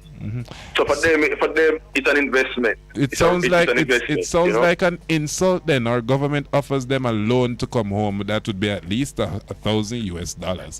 I mean, I'm not simply saying there are not a lot of Jamaican students studying in Ukraine. It should be less than maybe 20 or thereabouts. Yeah, I am saying that 28 are here.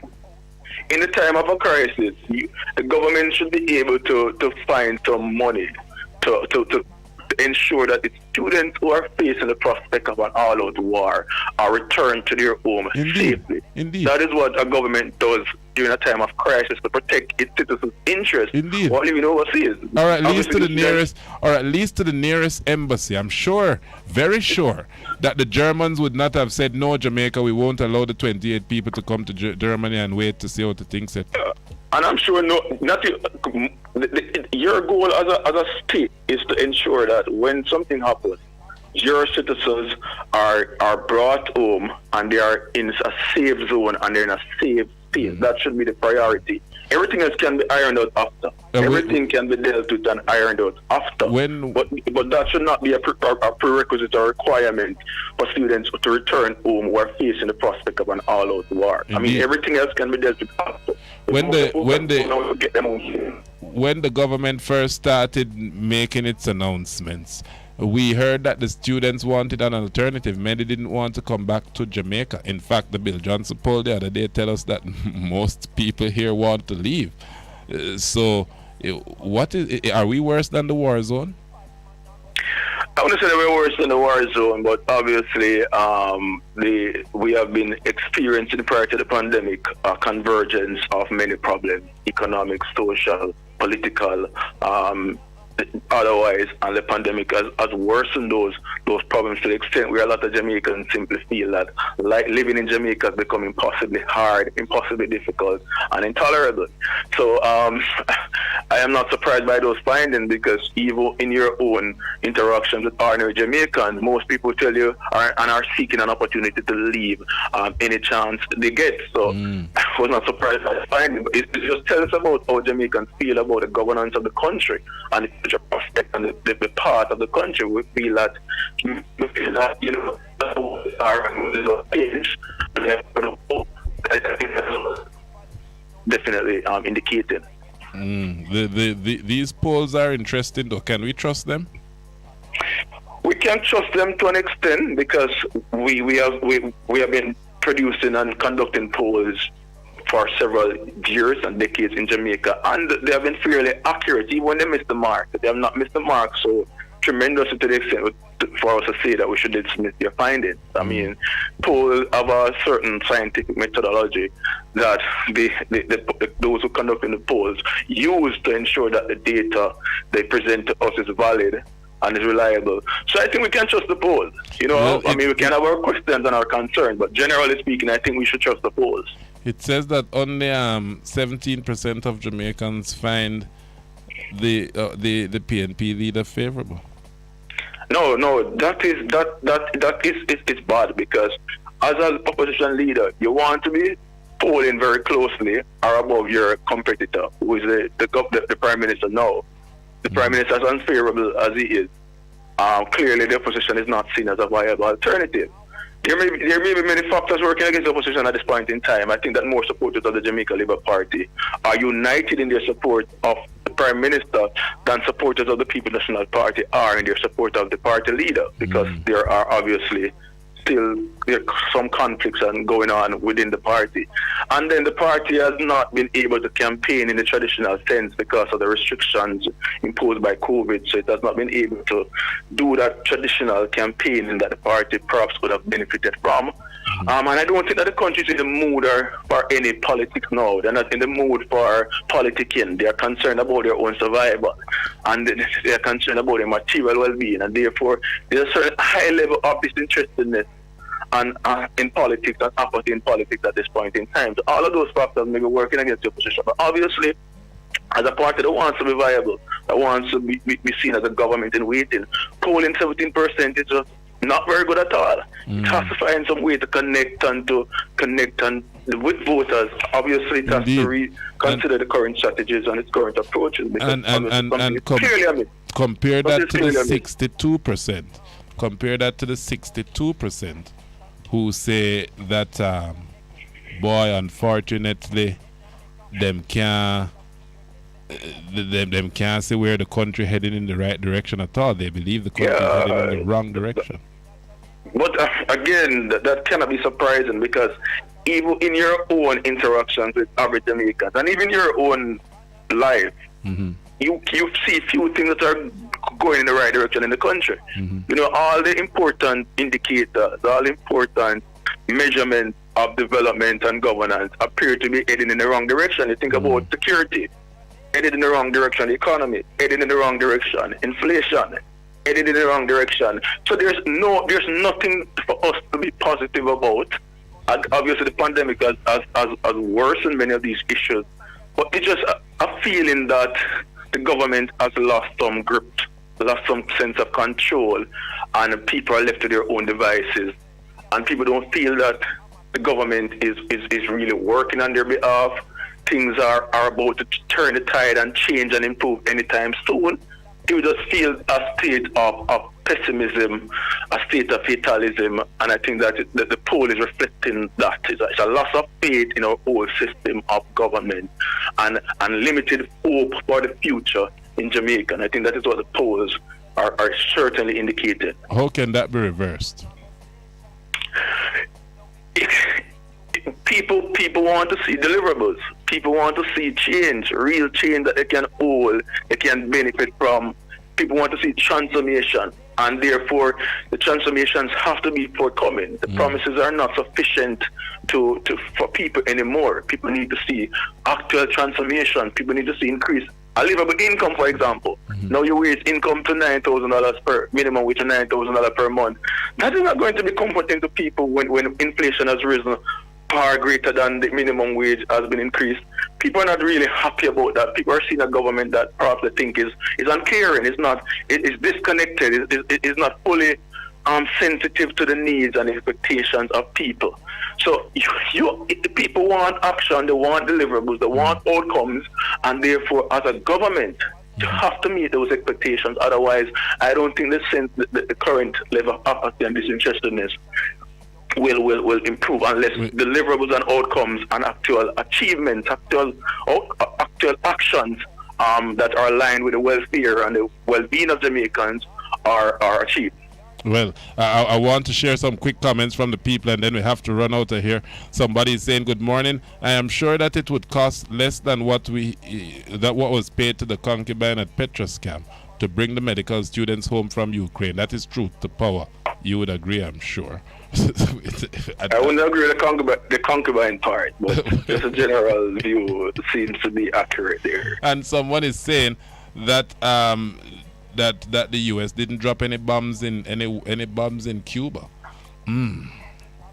I think in response to the argument that the U.S. drops bombs too. Yeah, but Cuba, I mean, to be fair, though, Cuba is just one example of countries that the U.S. has intervened in. You know, so, that is just one example of the many countries that the U.S. has intervened in. Some in which the U.S. has clearly dropped bombs and has provided military weapons to dissidents to overthrow democratically elected governments in many countries.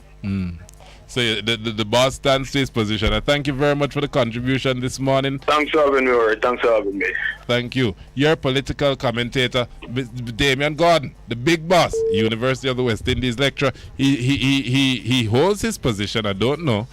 Just servant God, I'm saying that Russia does not want American weapons on its border in Ukraine, just like America didn't want Russian weapons in Cuba. Same for the goose and the gander.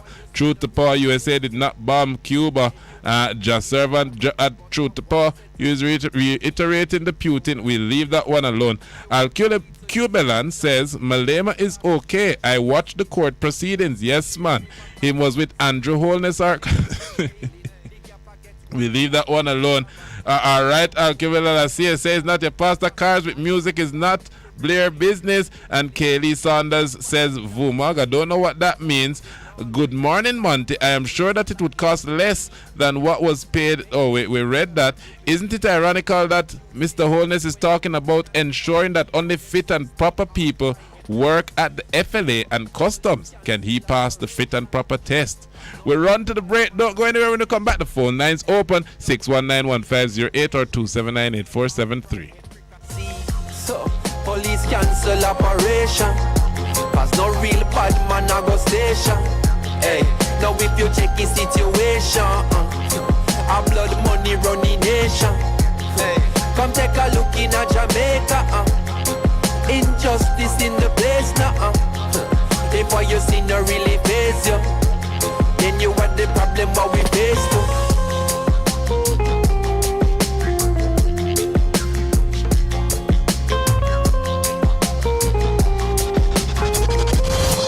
Right back.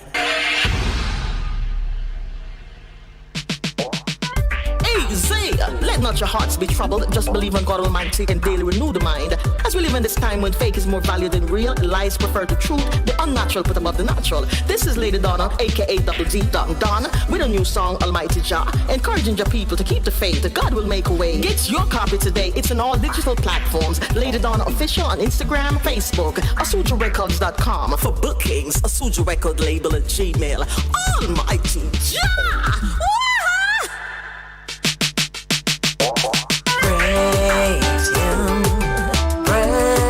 Praise him, praise him, praise him, praise him, praise him.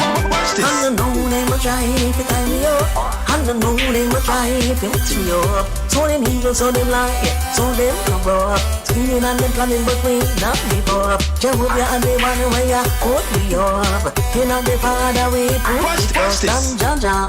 Jah they done with the name done. Jah so for can't him come and then do it and dada. They done shit there. Done mama, wicked and evil. Jah confess slaughter. Cool with in the way and the whole scripture. A level faith and night and the holy water. The need not the Glock. Light on chopper. It's 66 for my life. And I'm the peace over. They will seek in the missile. Name Jah. He won't do demon in a corner. He don't face enough to say attempt to fight back. But blowing them a chew and them full of big chat. Isaiah 54 one go read up that. None of them will find them can't prosper. And the name of Jah if you tie me up.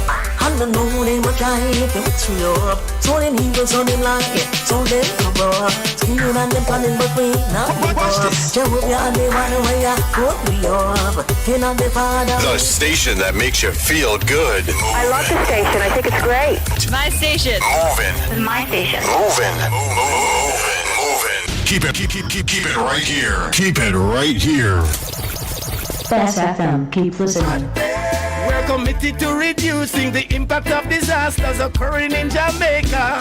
We're ever ready to assist you before, during and after a disaster. But everybody have a role to play, so make we work together and follow the plan. Whether rich or poor or where you come from, hurricanes affect everyone, so be prepared. Prevention is better than cure. Be prepared. Listen to ADPEM. A message from the Office of Disaster Preparedness and Emergency Management.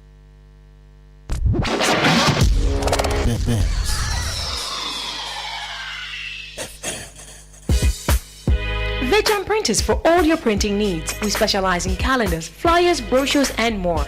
Call us today at 968-7506. That's 968-7506. Or visit us at 4 East Bloomsbury Road, off Hagley Park Road.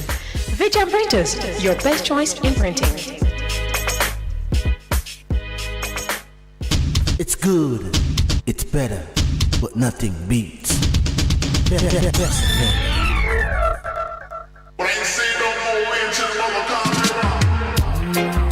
And it's a protege, eh? Yeah. Chronics are where you say, eh? Yeah. Okay. Oh, yeah. Yeah. Who knows? Who knows? Who knows? Who knows? I just go where the trade wind blows, sending love to my friends and foes. And I suppose I'm pleased to be chilling in the West Indies. To provide all my wants and needs. I got the sunshine, rivers and trees. Believe, wait, hey. When me see Jah, me see a way. Drastically straight from hypocrisy, I say, hey. Every man to them own a philosophy. I live the proper way and then me read a chapter daily. Man, they in a city hungry and no eat. And food they down a country, does a drop off of the tree then. You see, say poverty no real then, is what the reason revealing. Who knows? Who knows? Who knows? Who knows? I just go where the trade wind blows, sending love to my friends and foes. And I suppose I'm pleased to be chilling in the West Indies. I provide all my wants and needs. sunshine, rivers and trees, green leaves, yeah. When the rain pits up on the roof, herb just a steam, pepper pot on the stew. Life is a dream if you got gratitude, so go tell the regime them can't stop what we do now. Information you think on your own, or else you're a slave to the things that you know. What do you know if you learn every day? So be careful of things where you say. Who knows? Who knows? Who knows? Who knows? I just go where the trade wind blows, sending love to my friends and foes. And I suppose I'm pleased to be chilling in the West Indies. Welcome back. My profuse apologies. We're definitely behind a little time. You know the phone lines. You're tuned to Best 100 FM. I'm Orrett Montague. JA is speaking. 619-1508-279-8473. The numbers to call. It is your time. People are commenting. Monty O, JA, the YouTube platform. www.bestfm.com. If you want to hook up directly online. And I must tell you that we also stream on Twitch, twitch.tv, Best 100 FM. We're going straight to the phone lines. Welcome to the program. Morning. Hello, Orrett. Good morning. Morning, Sheppy. Yes, man. Morning, my boss. Go on. By me there. Yeah, I lost the government, but I have some questions to ask you. Yeah. With the minimum raises. Yeah. Yeah. So I put in one piece of pizza, so it's what I make.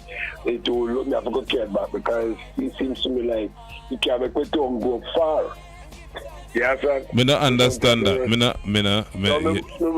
It's more time, you know. It's more time. Yeah, man. Look, you know. Tell me something. Backside close. Adamore place close. Near me, Jamaica were running fully first time with production. In shoes, name it, Brazil, you can count a whole lot of factory that is in Jamaica. And from that it break down. And by breaking down, my brother, the government not getting sufficient money to do business. So you make it a point of duty to a minimum wage, the lowest you can pay a person, because things were getting out of hand. That's people actually roughing out. Is Michael man they bring in minimum wage, you know? You don't know the song? Me know that, man. That's why I put it in, because of what? The dollar are coming like crazy. Him put it in because people were not being paid anything they could live off.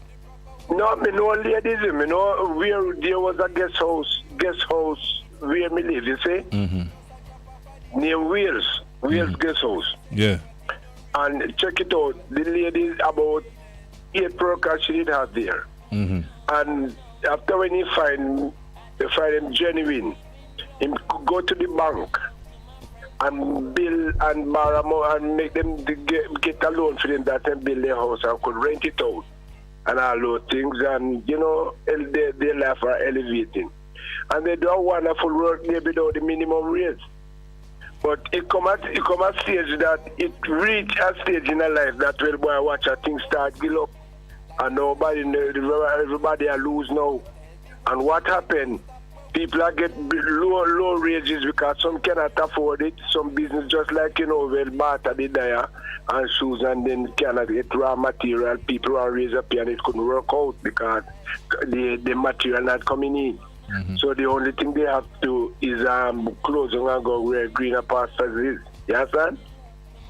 Well, I don't know why you say we cost the government. We did point out the realities facing the people, but we also commended the government for making the increase. So I don't know why you said we cost the government. Yes, we agree, but some people are defeated. You didn't want me to state the realities. What Mr. Valentine did was tell us the price of patty and tell us the price of bus fare. Never do anything. Yes, we agree with that. And right now they want to raise up here, and we have to come in. We have to put the bridge in them out, like when you have horse. The bridle. You have to hold them, and that's what have to go on because of what. Money now run on the government side, because remember say backside country close, we usually get money from them, place their clothes and all those things. So things have to come in order. And things, and when a person who raise a pay cannot get it like that because the kid don't have it. And the government, me and you wouldn't allow the government to print monkey money. So everything have to run in order. Like, how much money carry for the week or work, how much carry for your children, and if you cannot work out, go take the job because it can't pencil out for you. You understand? Yes, man. I understand. Yeah, so we have to put things in order, my brother. Who can pay more money? We like give them workers 15,000 a week. Do it because all of us got supermarket. Some can't pay. Some can't pay the 9. Some maybe can't pay the 9,000. You know that. It's more than 9,000. It's more than 9,000. Well, if you can't pay it, you don't hire. That's the idea. Well, it may tell you, and then people, some of them are going to suffer. Well, so the only thing the government have to do is put things in order that everybody, him take all the sharp teeth out of them out, and make when them bite we don't so go. I think people should start where they cannot earn the minimum wage. They should be doing their own hustling or business. Agree. All right. Now go ask you something. Tell me something. Can you afford $15,000 a week? When you say afford, what do you mean? I work a helper. If I am, I can afford helper, chef. You can afford helper. Suppose them call it employ them 2 days a week. At least you have to pay them about $4,000, Yes. or $6,000. I think I'm already probably having to do something near that. Yeah, man, because right now, work, come and labor right now, I get 3,500. Yeah, man, if on the farm, you have to pay at least $2,000, minimum $2,000 to get somebody to give you a day's work on the farm. So I imagine that will probably move to about $2,500 or $3,000 now.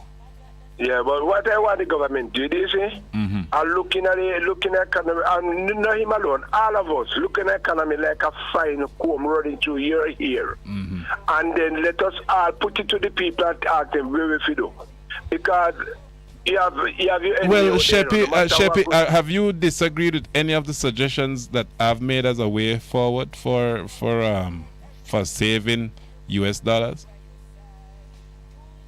Well, boy, me not ashamed to tell you, me have a little put up, I said to get rid of the oil. You never hear that we need to get rid of oil. We should dedicate ourselves to going renewable. That's why I mean that the other government did. We had the windmill up in my neighborhood here, and when we check it out, it sell to us. I must tell you, I understand our own station has started to go windmill at transmission sites. Everybody has to do that because we believe that our flush in Jamaica and I'll go down. Because when the oil last sell, you have to sell it where the answer. Yes. And oil prices are about to double. Yeah.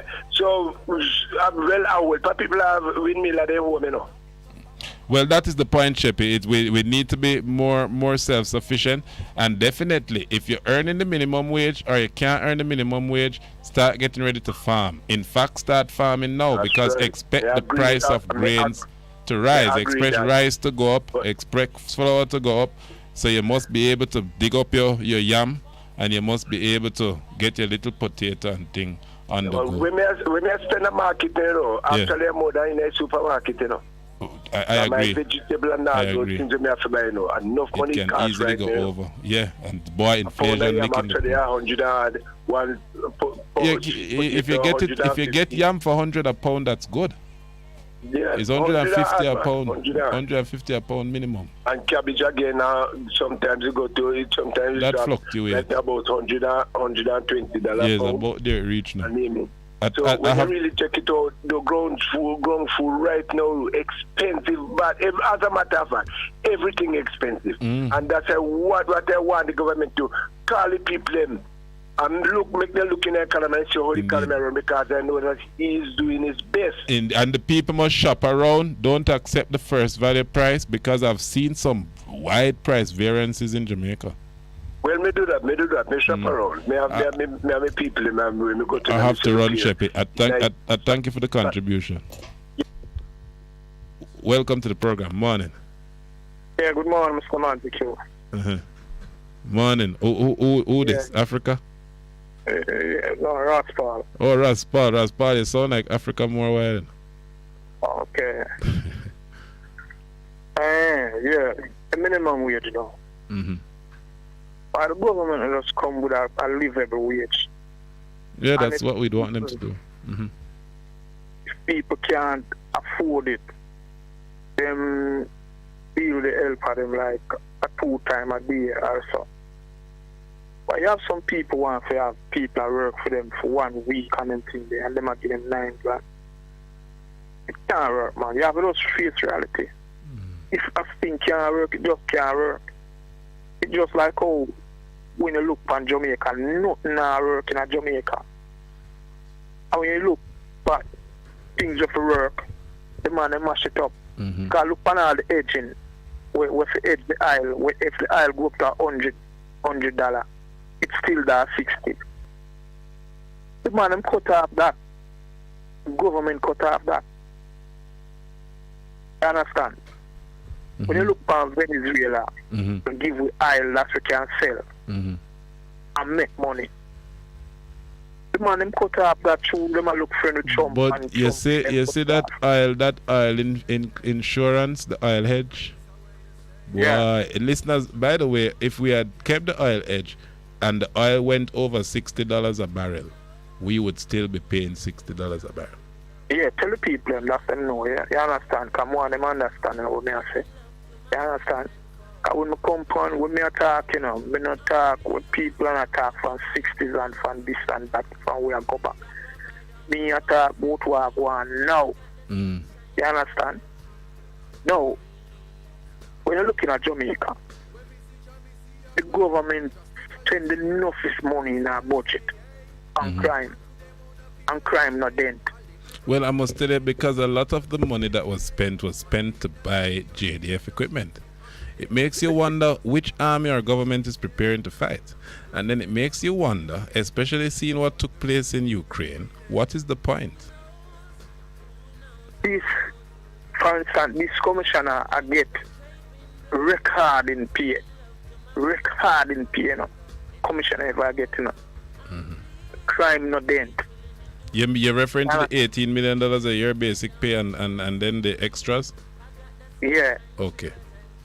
You must spell things out for the people. Now, the money for feed them school born and all them thing there. 140 million people are robbed up outright. And this week your government told you in no uncertain terms that they're allocating $4.2 billion to the JDF. They didn't say it tongue in cheek. They didn't leave it and hide it, because I thought maybe they're making some mistake. But no, they're allocating $4.2 billion to the JDF. No, all of them things, you know, all of them money they are spent. When you look at the amount of money we spend on the hospital, I know build hospital, you know, them a repair hospital, you know, and over $4 billion spent, and them out of the budget that we are come, them all spend 1.5 billion again on the same hospital, and all the hospital can't. What would them fix on the hospital then? There you go. And you must understand your government spending priorities. Listen, because I'm going to read this, it's straight from the government's information. Of the sum, this is of the 4.2 billion, is budget time. So listeners who know the program should know that Monty will be doing things like this at budget time. March 8 is budget time. So, of the sum, $2.3 billion is going to purchase helicopter and fixed-wing aircraft. 1.1 billion is going to purchase radar and patrol vessels, sea patrol vessels, marine patrol vessels, cameras and software. And $450 million, I hope these don't go like the police cars, but $450 million is being given to the JDF out of this budget to buy military fleet vehicles. I don't know what that means, military fleet vehicles. And then now, they won't say, them a patrol the water car, them no one man go here to go buy gun and come back. When the man will bring them gun, them just pay a man down at the wharf and them gun come through. Simple as that, you know. Yes. You see, when you hear these expenses, they shock you. Because the guns still come true, as you rightly say. So when you look at all the wagwan, nothing not working in Jamaica. Nothing not work. If you have a man, if you employ a man, and it not work, and it not work at your house, and not work good, you have to fire him. Well, you can't. Unfortunately, you can't fire this one in the middle of him contract. Not so easy. No, well, if you have a good opposition, because if you have an opposition with a pressure, you'd hear people say them want election. But you have a little opposition will look like he might make more money now than when them in government is in power. So it no really care, it no care dear nor dear. You understand? That's what I'm saying. Them two systems now. We have to get rid of them systems, now, you know. And I must tell you, if we are going to be paying police so close to the minimum wage, and nurse and even the receptionists at the government offices, a lot of them don't have no manners, no respect. Maybe they would fear losing the job if they were getting good pay. But if you were paying all these people well, then a text message I just get from a listener wouldn't hurt us so bad. Because when I say pay well, I mean look after them well. So correct the last term pay. I meant look after them well. Because they promise us free health. A texter just tell me, Russ, that is $250,000 the doctor charging for her to do an MRI. She go public and public say no, they can't do it. They don't have the nice for lugs. They think $250,000 to do an MRI. Yeah, because what them doing on Mr. Montague. And the man want $195,000 deposited first. She said, how much me can pay because it really have to do. I don't want to go blind. He want $190,000 deposited first. You look on a country where don't have a burn unit. If somebody burn up, them have to look fees after go foreign. One Picnic hospital. And chump up money. And chump up money and all them things. When it costs $6 million and all them things there. And you are looking at a government, a bill of parliament that costs $7.5 billion. There you go. And I spend money and I spend more money on soldier and it's crazy. It is painful to hear. I tell you the truth. Man. It does.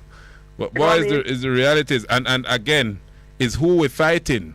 Because when we buy all these patrol vehicles and all these military fleet vehicles, $450 million worth, when we don't spend this $2.3 billion, and by the way, outside of the $2.3 billion, them spending an extra $375 million to finish the base out in the west. Is $375 million it take to finish a base? Sit and think about it. Look at the dam. Is $370 million it take to finish a base? When it come down to April, May, June, all right, in August, you hear them actually say reserve water, because the dam. And Jamaica don't have a good dam. From the British guy, we don't build a dam.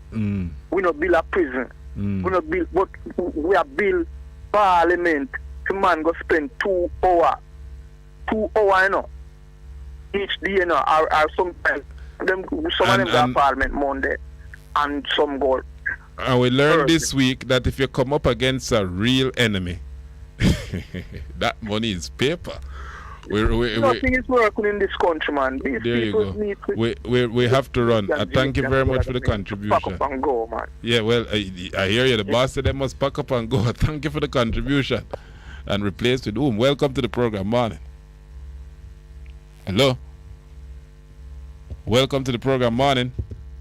Looks like the caller couldn't wait. I'm going to read some of your messages and keep the phone lines open. 619-1508 or 279-8473. The numbers to call. What is Sheppy's point? Bottom line is people cannot live on the so-called minimum wage increase. Someone needs to drill.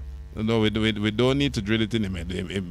He hears, but we're still grateful that the increase came. And Al-Kibelan says they expected uprising. They're just adding to someone's pocket in Canada, USA, Israel, Britain. I think, is this about the truckers? The truckers have been protesting. They've started protesting all over the place. I want to get hold of a listener who says that she has been trying to get through to Jerry, and she's trying to get through to us, and she really have a pressing issue, Listener, we've tried the number that you sent in, but the number is going to voicemail and we have to free up back the phone lines now. We're going to try the number again if we get space later on. It better be a very important issue. Welcome to the program. Morning. Morning. Yes, morning, boss. What's up? Not bad. Who this? Chicken George? No, sir. Citizen from Portmore. Sorry. I see them on the TV last night talking about turning Portmore into a city. Into a what? A parish. Yes. Right. And my observation of this, because the Rasta boy there, what I mean? Damien, sorry. Yeah, not Crawford. The one that is MP in Portmore now. Or Orlando Terry Long? Rasta boy, yeah. Terry Long or Crawford? Right. Which one of them? Terry Long or Crawford? Terry Long. Terry Long. Is, to me, it's as if he's saying that once Portmore becomes a parish, there are several things that are happening. The roads will be coming and all of these things. But I am asking a question. What are those parishes now that currently available that people are carrying water on them head, using all kind of toilet? Turning a place in a parish can't change the... Because, for example, no hospital, no bills. None. But, so he's trying the to market don't is more than hospital that it promised Portmore. You were to get market too. Right. You have market. You're supposed to get transportation center too. It Bill? Right. Right. So I am asking a question. Why you don't just forget about the parish thing and build a hospital? Yeah, do the things you promised first. Right. Because these promises came before the parish promise, don't? Right. Yes. But take them in order. The truth is, yes, all you have to do is make some little legal changes and go in a parliament, and boom, it turned parish. It don't hold on. It is more important than that. Turn it down. Let me tell the listener, because it look like he's missing the big point. Let me tell you what is going on, my boss. You see, right now, Portmore councillors have a say in who becomes the mayor of Spanish Town. The JLP don't like that because, of course, all of the Portmore councillors happen to be PNP. I shouldn't take bad things with laugh, but all of the Portmore councillors happen to be PNP. So it means that Spanish Town has a PNP mayor, Norman Scott, because the Portmore councillors put him there. So the JLP want Portmore councillors come out of St. Catherine Parish Council so that they can get the parish council for themselves. You understand? That is all that matters, my brother. That is all that matters. Hold on. Who elected the Portmore mayor? The Portmore mayor is elected directly. Oh, we get you now. But the Portmore councillors still sit in the St. Catherine Parish Council. So they still vote on St. Catherine matters because they're St. Catherine Parish councillors. And one St. Catherine matter is who becomes the mayor of St. Catherine. And they naturally will choose their own man. One would hope that what I think should happen is they should probably be decent enough to say we're going to exclude ourselves from this vote because it not going to really matter to we. Because we have our own mayor already. But they don't do that. They vote. But you see, the truth, as Mr. behind it is, when putting that aside, you can't put it aside. It is all that matters. The JLP wants a JLP mayor in St. Catherine. Right. I know, but when you put that aside, the utterance of the Rasta boy is as if... Which one? You tell me. Change. Everybody else going to tune up automatically. The roads will all get beautiful. No, it won't change nothing. I must tell you, St. Thomas has been a parish for years and they never get no road till what day they start to build it. Yeah, but at the same time, there's a lot of parishes now that were parishes for years and need a lot of fixing up. St. Thomas themselves is one of the poorest parishes. Indeed. And they're forgotten. One day will come when Portmore can be a parish. The people want the facilities first. And when I spoke to Councillor Tyson the other day, I don't know if you heard, He said that one of the things you really need in Portmore is a bypass road from the roundabout at the end of Back Road, going behind Rodney's Arms into the mountains and connecting back to Helsha. He's right. Right. But as I said, turn it into a park is not important right now. Give the people them a hospital, give them a market, give them proper road and all of these things. And of course, then you can turn it into a park. There it goes. It shouldn't take 1 hour to move from Mall to Pines. Right. Fact. Oh. I thank you very much for the contribution. Yeah, man. You're welcome. Welcome to the program. Morning. Hello. Looks like the caller couldn't wait. My apologies. I'll try to keep the calls brief in the next segment. My apologies. We're running to the break. It is 9:30, 30 minutes past 9 o'clock. You're still tuned to Best 100 FM. I'm Orrett Montague, JA speaking. You know the numbers to call. Call us because the phone calls continue when we come back.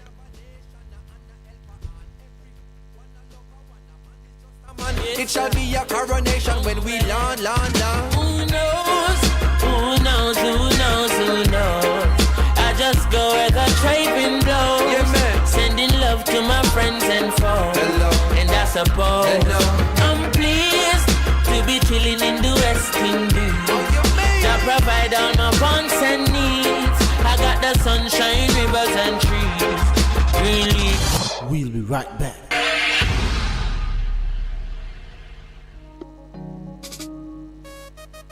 There will be days when you're too tired to move, to drive, but you think you have to because your vehicle won't wash itself, right? But no, you don't have to visit a car wash. 123 Mobile Car Wash will come straight to you. Yes, you heard right. 123 Mobile Car Wash is offering services in Kingston and St. Andrew and St. Catherine. We shampoo and detail cars, trucks, offices, and more. No job too small. Call us at 876-631-3400. 123 Mobile Car Wash. We come to you. The station that makes you feel good. I love the station. I think it's great. My station. Moving. My station. Moving. Keep it right here. Keep it right here. Best FM. Keep listening.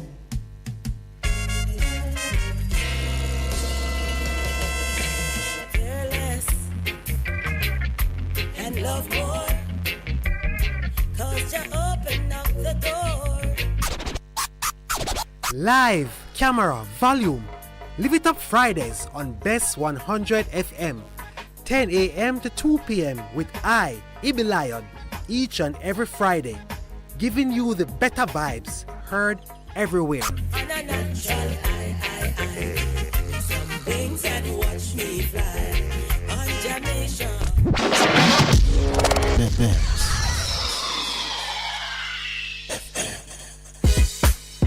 Veg Printers for all your printing needs. We specialize in calendars, flyers, brochures, and more. Call us today at 968-7506. That's 968-7506. Or visit us at 4 East Bloomsbury Road, off Haggard Park Road. Veg Printers, your best choice in printing. It's good, it's better, but nothing beats.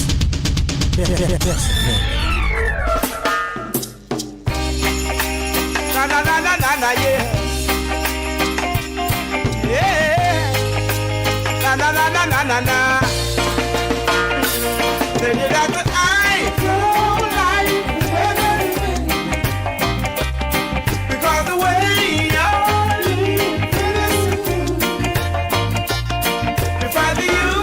Welcome back. JA speaking. I'm your host, Orrett Montague. Of course, you're tuned to Best 100 FM, where you're getting the better vibes. 619-1508-279-8473. The numbers to call, phone lines are open. Welcome to the program. Morning. Morning, Orrett. Morning. Yeah, morning, Al. Hope all is well. Well, we have war on our hands. And the war in Ukraine affecting prices of gas and oil, so it affects us. But yes, I am in Portmore, so let me talk about Portmore. Last night I watched in horror to listen to Terry Long, who is a minister of government, sitting in TV's studio and making a mockery of the people of the society. He spoke about they have done what you call sensitization in terms of asking questions about the people. He along with one named Bob, Big Rob. And they ask questions. When they check how many people they ask, at one of the meetings was only 6 persons. When they don't clarify, they said that it's 28 persons.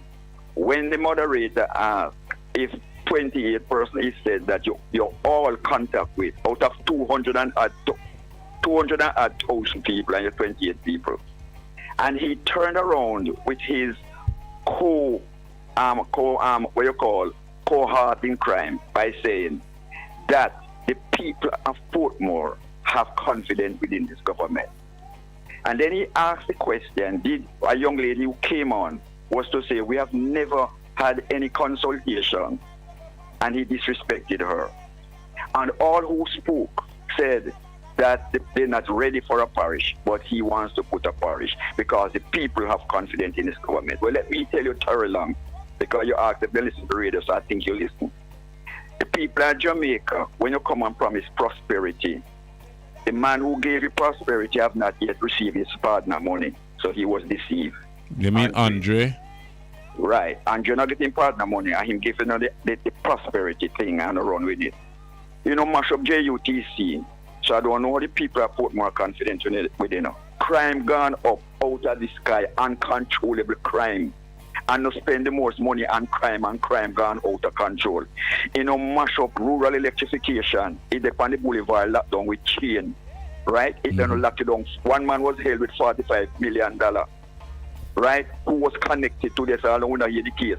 But me I will call out for the case today on radio. What happened to those cases that people were charged having $45 million, if you have $1 million in the house, being charged for money holding? That case will not hear not about it. You know, mash up education, you know, mash up agriculture, you know, mash up what the university where them take all the money from. CMU. When you have nutrition holding. CMU. Caribbean CMU, Maritime you know, mash up University. CMU, right? You know, mash up every single aspect of Jamaica life, you know, mash up, and you turn around and say that the people of Jamaica and the people especially in Portmore are confident in the government. Well, let me tell you something. The people of Jamaica are not confident in a youth Terry Long because there's supposed to be a case that's supposed of a Barbican that the people want to have confidence in this government. By the commissioner of police reopen the case. This is the dead man found on Patrick Bailey's living room Bailey, chair. The coach, right? And all of those things are no hush up. We want to have confidence in, you know. We want to have confidence. When they say hush up, you mean they couldn't question him at the time because he was going through so much trauma having found a dead man on his living room chair? Yes, yes. And then we hear how it was further investigation showed that it was it ended up on Newland with the umbrella gang there. With the umbrella you gang mean the gun? The gun was connected to and it umbrella. was hours and night, so I don't know what would them people be doing there at hours and night? Right, what would umbrella group doing over there? Who have access to the house and the key? You know, want to come mash up Portmore. But me just want Portmore people and tell them because you see what Putin is doing with Dantex? And the same thing they want to do with Portmore. Portmore is independent and Putin wants to take Portmore. Let me tell say. I must tell you that it isn't anything like that. It's still a part of the Jamaican sovereign state. Well, hold on. Well, that country, that place was a part of Ukraine. It is independent, a part of Ukraine, and the Putin annexed it and say it is on the property and land of Russia. Yes, so but all of the place already belongs to Andre. It's one prime minister we have. Let me just say this. We have one prime minister? Yes. Well, me living in Jamaica long before you, know. We did have a prime minister, and I agree with you, but we did have a president, you know. Where prime minister used to go have to consult the president. I remember. You remember? I hear that Buster Monty was leader for life. Yeah, no man. Well, yes, but we have a president at West Kingston. Oh, you mean that one? Yes. Most of them had to go there and take instruction before they could carry out any activity. Oh. And they were boasting that they could solve crime because, and the power of the president, that was how they come up with the things so the PNP can't solve crime, you know. So they can solve crime. So that was how they come up with the idea so they could have solved crime. But that particular president is not here now, and he is not in agreement with nothing with the matter. Because him, a bright man, study and find out that these guys are oppressor. All of this, what you see them doing in the military, you know, it is out of a script book of what Israel is doing with the Palestinians, you know. Let me just say this to you. It is, the Jamaica has become a military state, a dictatorial country, a place where you can demonstrate. Just like what happened in Russia. I don't know. We've not seen any demonstrations stifled by the government. Well, you can't district them tell you say. But I want to give it. They say that no demonstration must take place because our DHRS law, so you must demonstrate. But watch me. Well, all over the world where they had the same law. From Netherlands to England to Brussels, we have to run. Country away in the world demonstrated. Yeah, well, true. And you have held a strong grip on this country in a very dictatorial way. No one will say so. Remember this quote. They came for the socialists in the morning. Nobody said anything. They came for the priests the next day. Nobody said anything. They came for the Christians the other day. Nobody said anything. And when they came for me, nobody was there to say anything. Right. They sleep and mark death. Jamaica is on the road for a dictatorial government, and the PNP opposition sit down with Putin, with seeing what is happening in the world. With every time they build up the army, it is a reason why government build their army. It's not to secure the people, but we're not fighting any war. It's to control the people, not to rise up against the government with high food costs. You know, must study this thing because we don't have any journalists at Jamaica when black people can go Palm Beach in a runaway bay because it's white people there. You don't see the level of segregation and narcissism and bigotry that is happening in our country. People of Jamaica, it's time for to understand that are on the road to one of the biggest dictatorial government and governance ever in the history of this country. Right, and we have to push back because we will not be Nicaragua under Bogart. I hear you. Thank you very much for the contribution. Take care, my friend. Yes, my boss. Welcome to the program. Morning. Good morning, my brother. Yes. Africa love. Morning, Africa. Blessed love, my brother. What is going on now between Russia and Ukraine? NATO. NATO was formed when by America when East Germany and West Germany was in conflict. And NATO is fully supported by the United States of America. Well, NATO is a U.S. treaty organization, so you'd expect it to be fully supported by them. But all NATO countries pump resources into NATO. In fact, Mr. Trump ensured that those who he said were living off the backs of the U.S. had to start jumping up. Right.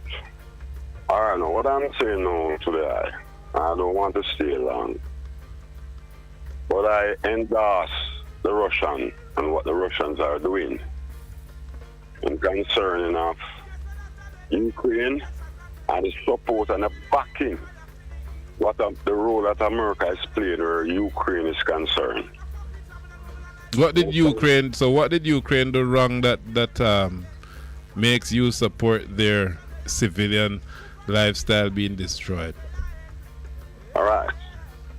Now, if I am living here and you are living there, and there's a little thin line between me and you, right?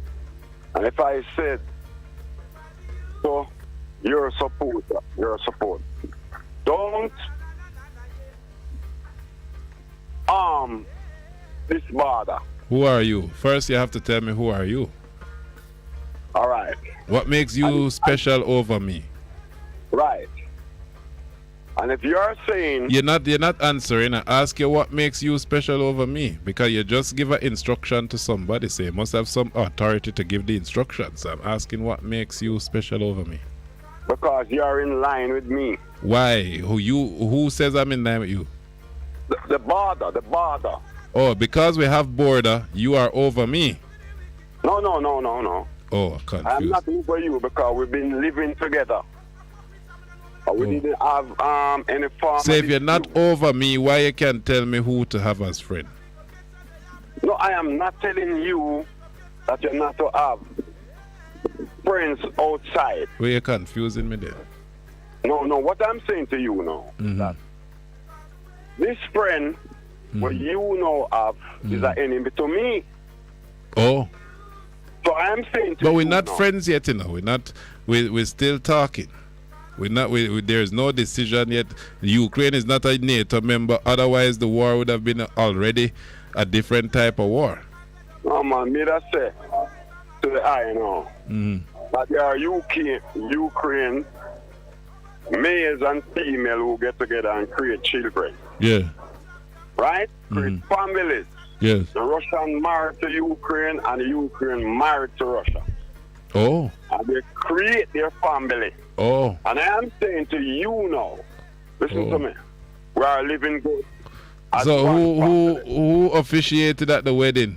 Because I was telling you, the Ukrainian people would disagree. In fact, many Ukrainian people living in the west of the country right now hate the Russians. And they've hated them for about 8 years. Right. I agree. So I don't know why you would say that. No, but we are still meeting. No, they hate the Russians. In fact, they've banned, since 2015, they've even banned Russian-speaking TV stations and media outlets. Right, I agree with all of that. But besides all of that... We still say they're married. You sound like a man that would batter your woman. You're bad. I thank you for the conversation. I have to run. I thank you for the conversation. Let him finish the fight. Yes. Yeah. This is something now. Yeah. I am saying now, you see, after this dispute, the whole world going in be more a more comfortable place. You think so? Yeah, I think so. Oh, so you don't think another country can get up and say, well, there's an independent that go free them? You don't think another power might decide to do that? You don't think powers that have been quiet? You know who was the last power that invaded Russia and almost brought Russia to its knees? It was saved by the snow. You know which country did that? No, which country did that? Germany, 1944 or 45. 1944, and that is when Germany split to east and west. Oh, and it's not split anymore. But the point is, these, and you know which country, never mind, the powers, the other powers of the world, that all have argument over territories, all of them have argument over territories, might take the same approach that Russia took. You know what I'm to Jamaican people? We're so in love with America. No, we don't like war. So don't do that. I am not also in love with anyone. We don't like war.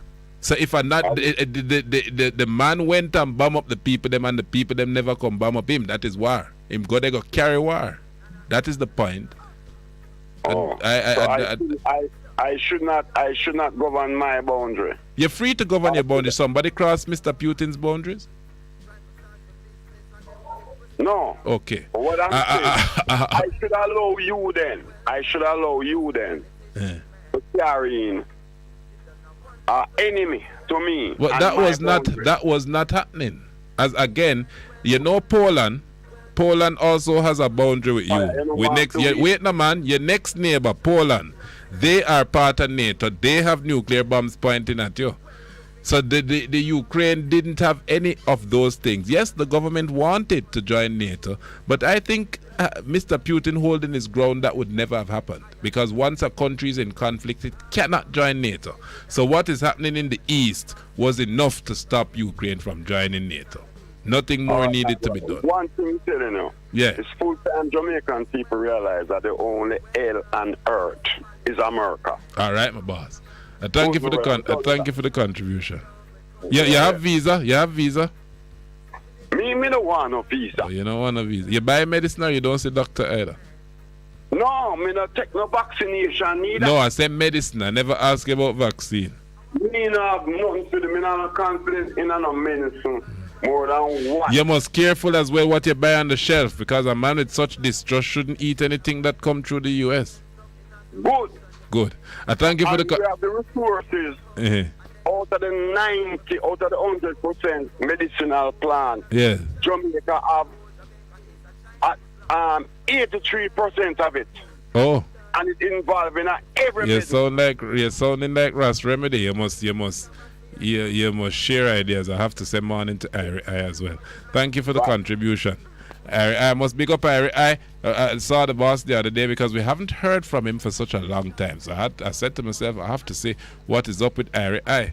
And I am going to tell you more about the listener who is appealing for the I thing, because it brought me to another listener. O'Neill Lynn says we must move to the creation of municipal corporations instead of holding on to the majesty's construct of parish. We must become a republic. All right, well, boss. The boss says we must move to the creation of municipal corporations instead of holding on to the majesty's construct of parish. We must become a republic. Truth to power. Tell Al that it was 80 million that they found the Nessal man with. You hear that, Al? Hear that, Al? We tell him that Maker says, greetings, Orrett, and all on board in the mix. The fight continues against everything oppressive, whether unseen or visible in view. Bless. Okay, the caller talking, referring to the dictatorial role of government, couldn't say it any better. I think that was Al. I also see the rake, and I agree, but need to add the sanction against a compound is a conspiracy to rape cockpit country. We're going to have to read that message and try to understand it again, but I can't hold up the phone now. Welcome to the program, morning.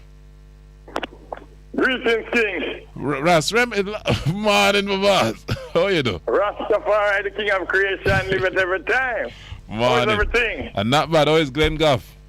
Well, boy, Glen Goff, Creating and the destruction to take place so everybody can head to Mount Zion, because all roads shall lead to Zion, and that's where Mount Zion is. So all who don't know the history of Jamaica country and know what I'm sorry for them, because the Ukraine and Russia kick off the war, Armageddon. So the next one now is between Russia, China and Russia go join together now, touch Japan. After them touch Japan, China, England and America, free Jamaica country. All the war going is just Jamaica country them fight for. Right? So Raz Remedy, wait no man. Jamaica the whole world. And they want it so bad. It's going to all come down to Jamaica. What? Big man, some breed of missile and some breed of bomb is what going in Ukraine. And that got in a little Jamaica. Little Jamaica. Right? Because the China them right now.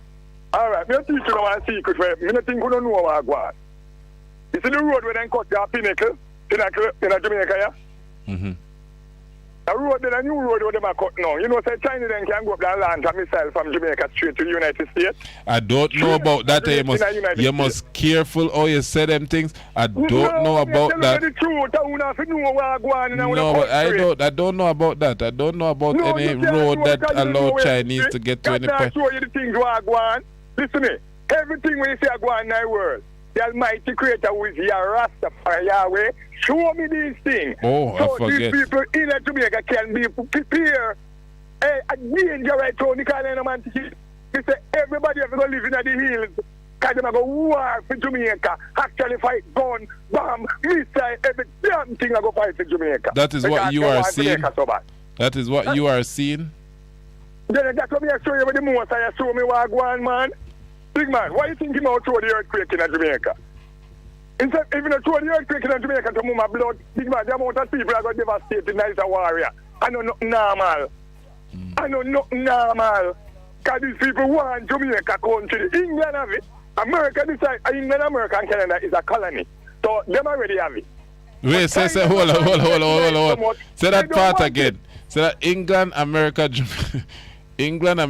Canada is a colony. It's one colony, group. The three of them. It's one country. I just say all that. England won the whole of them.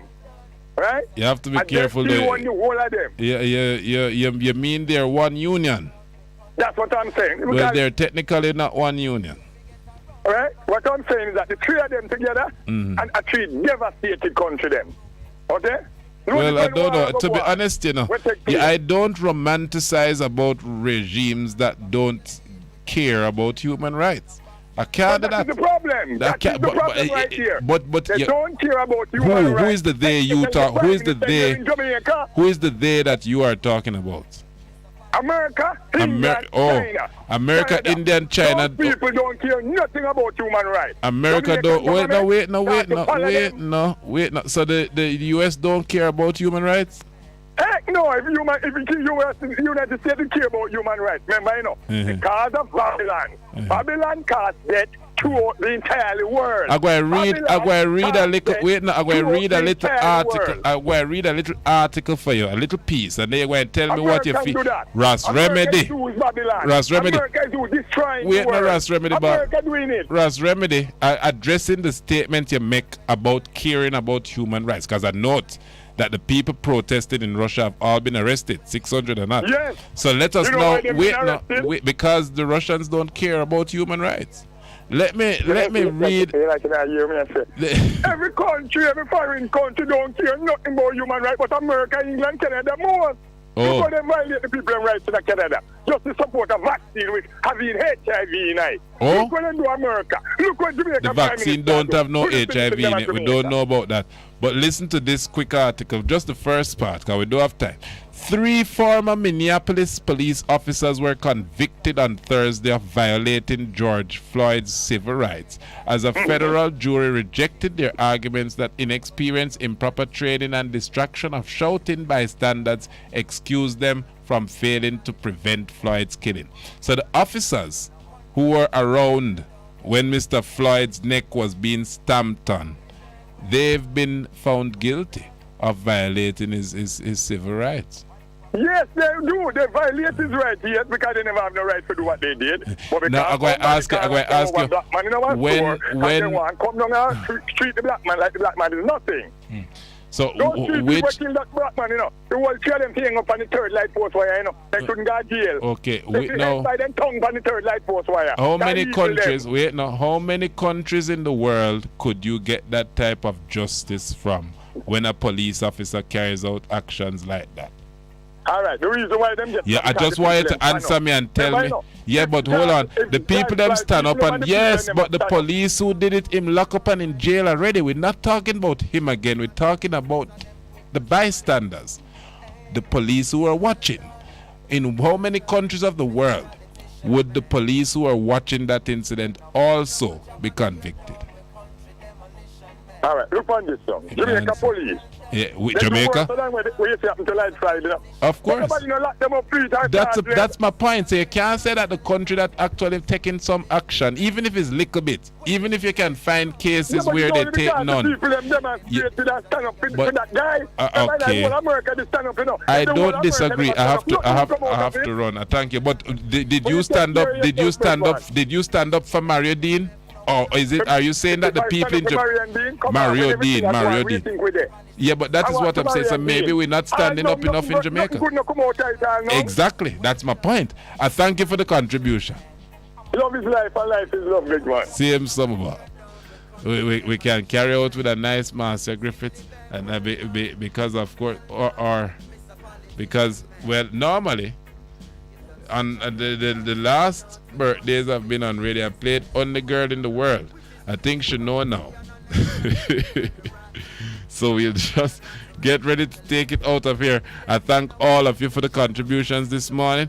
I must tell you that we'll try to have the conversations we didn't get to have this week next week. So you mustn't think that we're going to drop the conversations. I must thank the people who have been texting on YouTube. I want to remind the people to spread the word so that our YouTube numbers increase. I didn't pay any attention to that sort of thing before. I now realize how important it is that I do. A good one, because we want to send the right type of message. So well done to our callers and listeners. We're not saying well done to the politicians. We're thanking you though for keeping our company, and what I've been saying about ensuring that you have an income or a means to eat that is not reliant on your employer is important. Is important because we are going to go through very difficult times, and I am concerned that I don't see enough preparation coming out of your government. So where your government fails to prepare, you must do your own preparation to ensure that the hardships to come have as little an effect on you as possible. I'm stepping out to give the chair to the big boss, Evie Lion. He's up next right here on Best 100 FM. I am Orrett Montague. I enjoyed the morning. J.A. was speaking, and we want to thank the Reverend Harold Blair Jr. We have to thank Granville Valentine, the President of the National Workers Union. We have to thank Edgerton, Mr. Edgerton Newman, the head of TODS. And of course, Damian Gordon, lecturer in politics, in government rather, at the University of the West Indies.